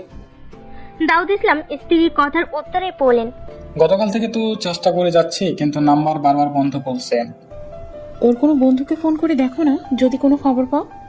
ওর বন্ধুদের নাম্বার আমার কাছে আছে নাকি? ওইসব ভার্সিটিতে তো যখন তখন পরীক্ষা কিংবা প্রেজেন্টেশন শুরু হয়ে যায়, হয়তো তাই নিয়ে ব্যস্ত আছে। আমরা বরং আজ রাতটা অপেক্ষা করি, দেখবে ছেলে আমাদের ঠিক সময় ফোন করে খোঁজ খবর নেবে। স্ত্রীকে কোনো মতে বুঝিয়ে বাড়ির বাইরে চলে গেলেন দাউদ ইসলাম। কোনো বোঝে আয়শা খানমের মাথা থেকে চিন্তা দূর করতে পারেনি। যতই হোক, মা তো, সন্তানের কিছু হলে তাদের মনটাই আগে কু ডেকে ওঠে। দাউদ ইসলাম নিজেও ছেলের চিন্তা থেকে বের হতে পারছেন না। দিন পেরিয়ে সন্ধ্যা হয়ে গেল। মাগরিবের নামাজ পড়ে ড্রয়িং রুমে বসে আছেন দাউদ ইসলাম। মোবাইলের রিংটোন বেজে উঠতেই রিসিভ করে কানের কাছে ধরে বললেন, আসসালামু আলাইকুম, কে বলছেন? অপর পাশ থেকে ভেসে এলো, আমি অপূর্বর বন্ধু রাব্বি বলছি চাচা। দাউদ ইসলামের চোখ চিকচিক করে উঠল। বিচলিত কণ্ঠে জিজ্ঞেস করলেন, অপূর্ব কোথায় বাবা? গতকাল থেকে ফোন করছি কিন্তু ধরছেই না। এদিকে ওর মা আর আমি তো চিন্তায় শেষ। এই বুড়ো বয়সে এত চিন্তা কি সহ্য হয় বলো? রাব্বি থতমত খেয়ে গেল। গোছালো কথাগুলো অগোছালো হয়ে গেছে মুহূর্তে। ফোনের অপর প্রান্ত থেকে কোনো সার শব্দ না পেয়ে দাউদ ইসলাম ফের বললেন, কি হলো বাবা, কথা বলছো না কেন? কোথায় অপূর্ব? রাব্বি জোরে একটা নিঃশ্বাস টেনে নিয়ে বললেন, চাচা আপনাকে একবার আসতে হবে। কেন বাবা, আর কোথায় আসবো? আমি মেসেজের ঠিকানা পাঠিয়ে দিচ্ছি চাচা, আপনি আপনার কোনো রিলেটিভ বা পরিচিত কাউকে নিয়ে সেই ঠিকানায় আজকের মধ্যে চলে আসুন। এখানে আসলে অপূর্বকে পেয়ে যাবেন। কল কেটে গেল। আয়েশা খানম এতক্ষণ স্বামীর পাশে চুপটি করে বসেছিলেন। মোবাইল কান থেকে সরাতেই প্রশ্ন করলেন, কি বললো? অপূর্ব কোথায়? ওর ফোনে কি হয়েছে? বললো একবার যেতে হবে, ওখানেই তাহলে নাকি অপূর্বর দেখা পাবো। কিছু হয়েছে? তা তো বললো না, একা একা যেতে নিষেধ করলো। এছাড়া এতটা পথ কি আমার পক্ষে একা যাওয়া সম্ভব? মিরাজকে ফোন করে আসতে বলে দাও। ছেলেটা ঠিক আছে কিনা কে জানে, মিরাজ এলেই বেরিয়ে পড়বে। দাউদ ইসলাম স্ত্রীর কথা মতো বড় ভাইয়ের ছেলেকে ফোন করে আসতে বলে দিয়ে ঘরে চলে গেলেন তৈরি হওয়ার জন্য। চাচার ফোন পেয়ে মিরাজ তৎক্ষণাৎ বাড়ি থেকে বের হয়ে গেল। বিয়ে বাড়ি থেকে মৌনতা এবং তার পুরো পরিবার নিজেদের আবাসস্থলে ফিরেছে। পোশাক বদলেই কাজে লেগে গেলেন রাজিয়া সুলতানা। মাত্র কয়েকদিনেই ঘরগুলো কেমন ময়লা হয়ে গেছে। মৌনতা হাত পা চড়িয়ে সোফায় বসে বিরক্তি নিয়ে বলল, উফ মা, এতটা পথ জার্নি করে এলে একটু শুয়ে বিশ্রাম নিবে, তা না করে কাজে লেগে পড়েছো। রাজিয়া সুলতানা মেঝে ঝাড়ু দিতে দিতে উত্তর দিলেন, আমি কি তোর মতো নোংরা নাকি সব কিছু অপরিষ্কার রেখে শুয়ে থাকবো? এটা তো পরেও করা যেত। সময়ের কাজ সময়ে করতে হয়, পরের জন্য রেখে দিলে সেই কাজ কখনোই সফল হওয়া যায় না। মৌনতা চুপ হয়ে গেল। মায়ের সঙ্গে কথা বাড়লে যে সে কথাই পারবে না তা বুঝে গেছে। মিরাজকে সঙ্গে নিয়ে কাঙ্ক্ষিত ঠিকানায় পৌঁছেছেন দাউদ ইসলাম। একটি ছেলে এগিয়ে এলো তাদের দিকে।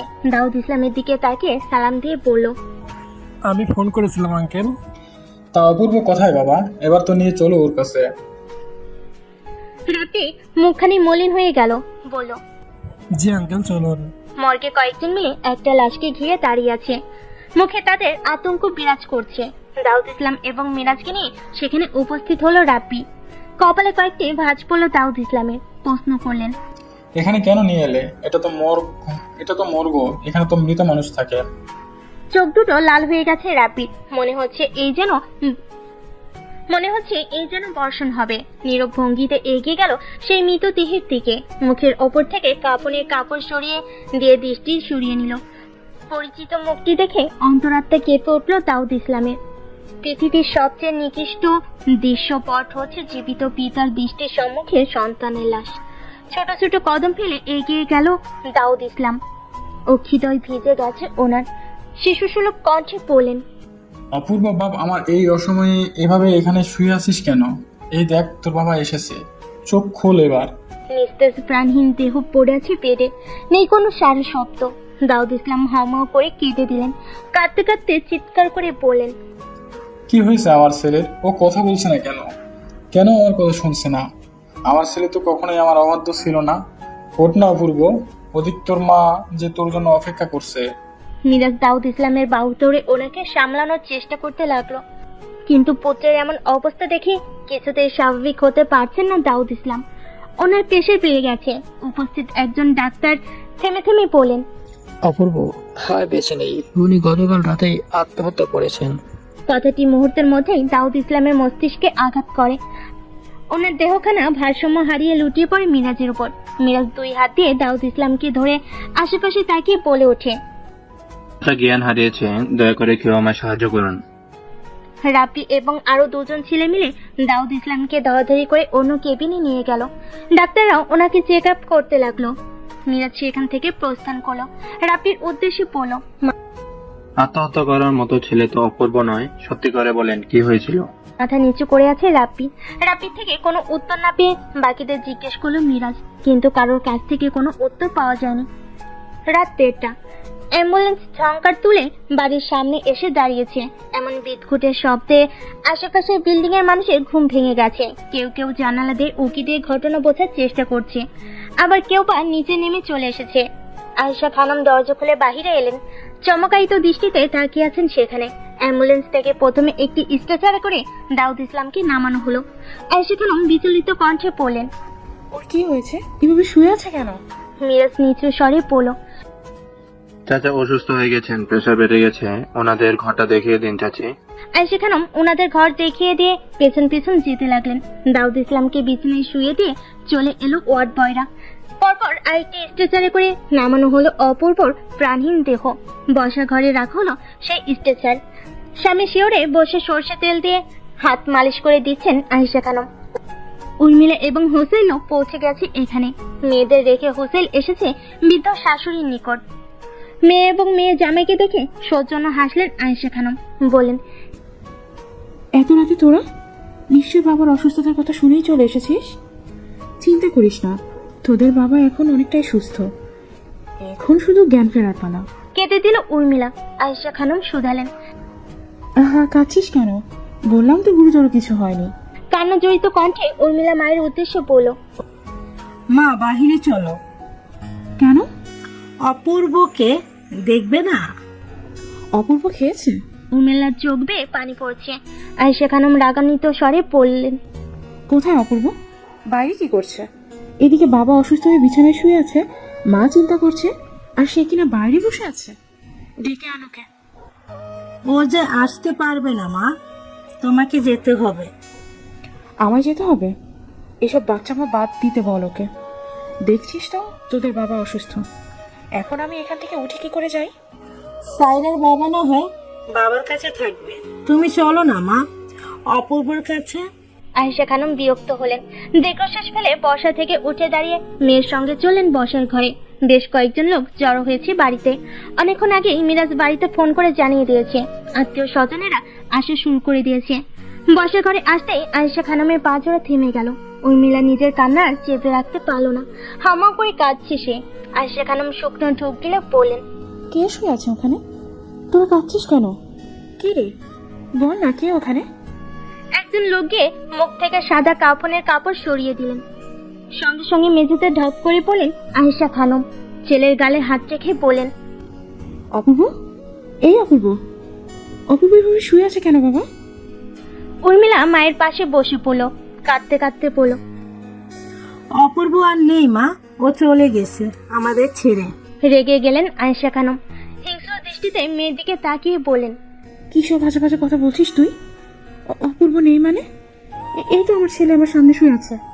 এবার আহ্লাদি স্বরে বলেন, আমার ছেলেটার অনেক ঘুম পেয়েছে, মনে হয় তাই ঘুমিয়ে গেছে। তোরা কি ওকে নিয়ে ঘরে শুয়ে দে না? আয়েশা খানমের বড় যা অর্থাৎ মিরাজের মা এগিয়ে এলো। আয়েশা খানমের গালে আলতো করে হাত রেখে বলেন, বোঝার চেষ্টা করো উর্মিলার মা, আমাদের অপূর্ব আর বেঁচে নেই। সত্যিটা মেনে নাও, তোমার ছেলে আর নেই। এক ঝটকায় জায়ের হাত সরিয়ে দিয়ে বিচলিত কণ্ঠে বলেন, আমার এইটুকু একটা ছেলে, ও মরবে কেন? ও বুঝেছি, অপূর্ব তোমাদের সবাইকে এসব শিখিয়ে দিয়েছে, তাই না? আয়েশা খানমকে সত্যটা বোঝাতে না পেরে সবাই হাল ছেড়ে দিল। আয়েশা খানম অপূর্বের গালে চাপড় মারতে মারতে বলেন, ওঠ না অপূর্ব, রেগে যাচ্ছি কিন্তু আমি। তুই না উঠলে আমি আবার সত্যি সত্যি মারবো। ওই অপূর্ব ওঠ। কেন বুঝতে পারছিস না? তোর মায়ের বয়স হয়েছে, এখন কি ফাজলামি করার বয়স আছে? তারপরও ছেলের কোনো সার শব্দ পেলেন না আয়েশা খানম। আচমকা চিৎকার করে কেঁদে উঠলেন তিনি। ছেলের বুকে মাথা রেখে কাঁদতে কাঁদতে বলেন, এ হতে পারে না, আমার ছেলে মরতে পারে না। তো তোমরা কি ওকে বলো না আমার সঙ্গে কথা বলতে? ওকে ছাড়া বাঁচবো কি করে? ওর না বাবা, একবার আমার সঙ্গে কথা বল বাবা। মৃত মানুষ কি আর কথা বলতে পারে কখনো? না, পারে না। অপূর্ব পারেনি, মায়ের আদেশে পালন করতে পারেনি চোখ খুলে তাকিয়ে মা বলে ডাকতে। সবাই তাকিয়ে তাকিয়ে দেখে নিচ্ছে সেই নির্মম নিকৃষ্ট ঘটনা, যেখানে মৃত ছেলের লাশের পাশে বসে কাঁদছে একজন অসহায় মা, যে কিনা কয়েক মুহূর্ত আগেও ছেলের সঙ্গে কথা বলার জন্য উতলা হয়ে বসেছিল। কি নির্মম এক ঘটনা, যা কল্পনা করতেও চোখ ভিজে যায়। উপস্থিত সকলের চোখও ভিজে গেছে। আয়েশা খানম মৃত ছেলের কানের কাছে মুখ নিয়ে বলেন, তোর জন্য কষা গোশত রান্না করেছিলাম এই সন্ধ্যায়। ভেবেছিলাম তুই তোর বাবার সঙ্গে বাড়ি ফিরলে তোকে খেতে দিব। এখন ওগুলোর কি হবে? বলেই হু হু করে কেঁদে দিলেন আয়েশা খানম। লুটিয়ে পড়লেন ছেলের উপর। উর্মিলার অবস্থাও নাজেহাল। একমাত্র ভাইয়ের মৃতদেহ দেখে সেও স্থির হতে পারছে না। যে ভাইকে একসময় কোলে পিঠে করে বড় করেছে, খাইয়ে দিয়েছে, যে ভাই আপু ডেকে পেছন পেছন ঘুরেছে, তার লাশও যে চোখ দিয়ে দেখতে হবে তা ভুলেও কখনো ভাবিনি সে। আয়েশা খানমকে কয়েকজন মহিলা মিলে অপূর্বের লাশের উপর থেকে সরানোর চেষ্টা করতে লাগলেন, কিন্তু আয়েশা খানম শক্ত করে ছেলেকে জড়িয়ে ধরে আছেন, বলছেন, আমি আমার ছেলেকে কোথাও যেতে দিব না। চোখ খুলতেই হবে ওকে। ওর জন্য যে ওর পছন্দের সব খাবার রান্না করেছি আমি, ওকে খেতে হবে সেগুলো। ওর না বাবা আমার, আমি নিজের হাতে আজ তোকে খাইয়ে দেবো, কেমন? ওটা বাবা। বাবা মা না অপূর্ব ভাইদের বাড়িতে গেছে। জানো আপা, সবাই বলছে অপূর্ব ভাই নাকি আকাশের তারা হয়ে গেছে। ঘুমের ঘরে নির্জুরির এমন কথা শুনে লাফিয়ে উঠল মৌনতা। সব ঘুম চলে গেল মুহূর্তের মধ্যেই। মৌনতা জিজ্ঞেস করলো, কি বললি? আবার বল। নির্ঝর আবার বলল, অপূর্ব ভাইকে না একটা সাদা কাপড় দিয়ে ঢেকে রাখা হয়েছে, আর অপূর্ব ভাইও চোখ বন্ধ করে শুয়ে আছে, কোনো নড়াচড়ে করছে না। সবাই বলছে অপূর্ব ভাই আর নেই আপা। হঠাৎ করে মেজাজ দিকে গেল মৌনতার। চোখ রাঙিয়ে বলল, এই মাঝরাতে আর দুষ্টুমি খুঁজে পাস না? এসব কি ধরনের কথা নির্ঝর? আমি দুষ্টামি করছি না আপা, তুমি চলো অপূর্ব ভাইদের বাড়িতে, আন্টি অনেক কান্নাকাটি করছে। মস্তিষ্ক যেন ফাঁকা হয়ে গেল মৌনতার। বিছানা ছেড়ে উঠে দাঁড়ালো, ওনাটা মাথায় মুড়িয়ে নির্ঝরকে নিয়ে বাড়ি থেকে বের হলো। অপূর্বদের বাড়ির সামনে মানুষজন ভিড় করে রেখেছে। চারিদিকে ফজরের আজানের ধ্বনি। যত সামনে এগোচ্ছে গলা শুকিয়ে যাচ্ছে মৌনতার। মনে হচ্ছে কেউ গলা চেপে ধরে রেখেছে। রাজিয়া সুলতানা বাকিদের সঙ্গে আয়েশা খানমের মাথায় পানি ঢালছেন। ছেলের শোকে বেশ কয়েকবার জ্ঞান হারিয়েছেন তিনি। আগরবাতির গন্ধে চারিদিক মোমো করছে। সাদা কাফনে মোড়ানো নিষ্প্রাণ দেহ পড়ে আছে বসার ঘরের মেঝেতে। তাকে ঘিরে বসে আছে আত্মীয় স্বজনেরা। মনতা সেখানে এসে দাঁড়ালো। শাকিল আহমেদ মেয়েকে দেখে এগিয়ে এলেন, বলেন, তুই এখানে আসতে গেলি কেন? নিশ্চয়ই নির্ঝর তোকে নিয়ে এসেছে, যা বাড়িতে যা। মনতা ভাঙ্গা ভাঙ্গা গলায় বলল, এটা কে বাবা? সত্যি কি অপূর্ব ভাই? গলায় আটকে গেছে বাকি কথা। শাকিল আহমেদ হয়তো কিছু বলতে চাইলেন, তার আগে মনতা হাঁটু মুড়ে বসে পড়ল। মুখের উপর থেকে কাপড় সরিয়ে চমকে গেল। নিষ্পলক দৃষ্টিতে তাকিয়ে আছে অপূর্বর দিকে। কি সুন্দর দেখতে লাগছে অপূর্বকে। এমন শান্ত ঘুমন্ত অপূর্বকে আগে কখনো দেখেনি মৌনতা। পুরুষ মানুষ ঘুমালে এত সুন্দর লাগে মৌনতা ভেবে পায় না। বড় বড় কত লেখকদের কত কত উপন্যাস পড়েছে মৌনতা, কিন্তু এমন কোনো বর্ণনা সে খুঁজে পায়নি। মুহূর্তে মৌনতার ইচ্ছে জাগলো লেখক হবার। ইচ্ছে হলো একটি উপন্যাস লেখার, যেই উপন্যাসে সে একটি পুরুষকে নিয়ে লিখবে। সেই পুরুষটি হচ্ছে অপূর্ব, যার থেকে চোখ সরাতে ইচ্ছে করে না মৌনতার। এতক্ষণে অপূর্ব যদি জেগে থাকতো, তাহলে হয়তো এভাবে ব্যাঙের মতো তাকিয়ে থাকার জন্য কবিতার মাধ্যমে মৌনতাকে অপমানিত করত। ওখানে কি আমি আপনাকে পাবো অপূর্ব ভাই? আমি আপনার সঙ্গে মেঘের ভেলা হয়ে সামনে এগিয়ে যেতে চেয়েছিলাম অপূর্ব ভাই, কিন্তু আপনি তো একা একাই চলে গেলেন। তাতে কি হয়েছে? আমি অপেক্ষা করব আপনার জন্য। আপনার জায়গাটা যে কেউ দখল করতে পারবে না। আমি সব সময় চিৎকার করে বলবো, আমি একজন পুরুষকে ভালোবাসতাম আর এখনো ভালোবাসি। সে হচ্ছে আমার অপূর্ব ভাই।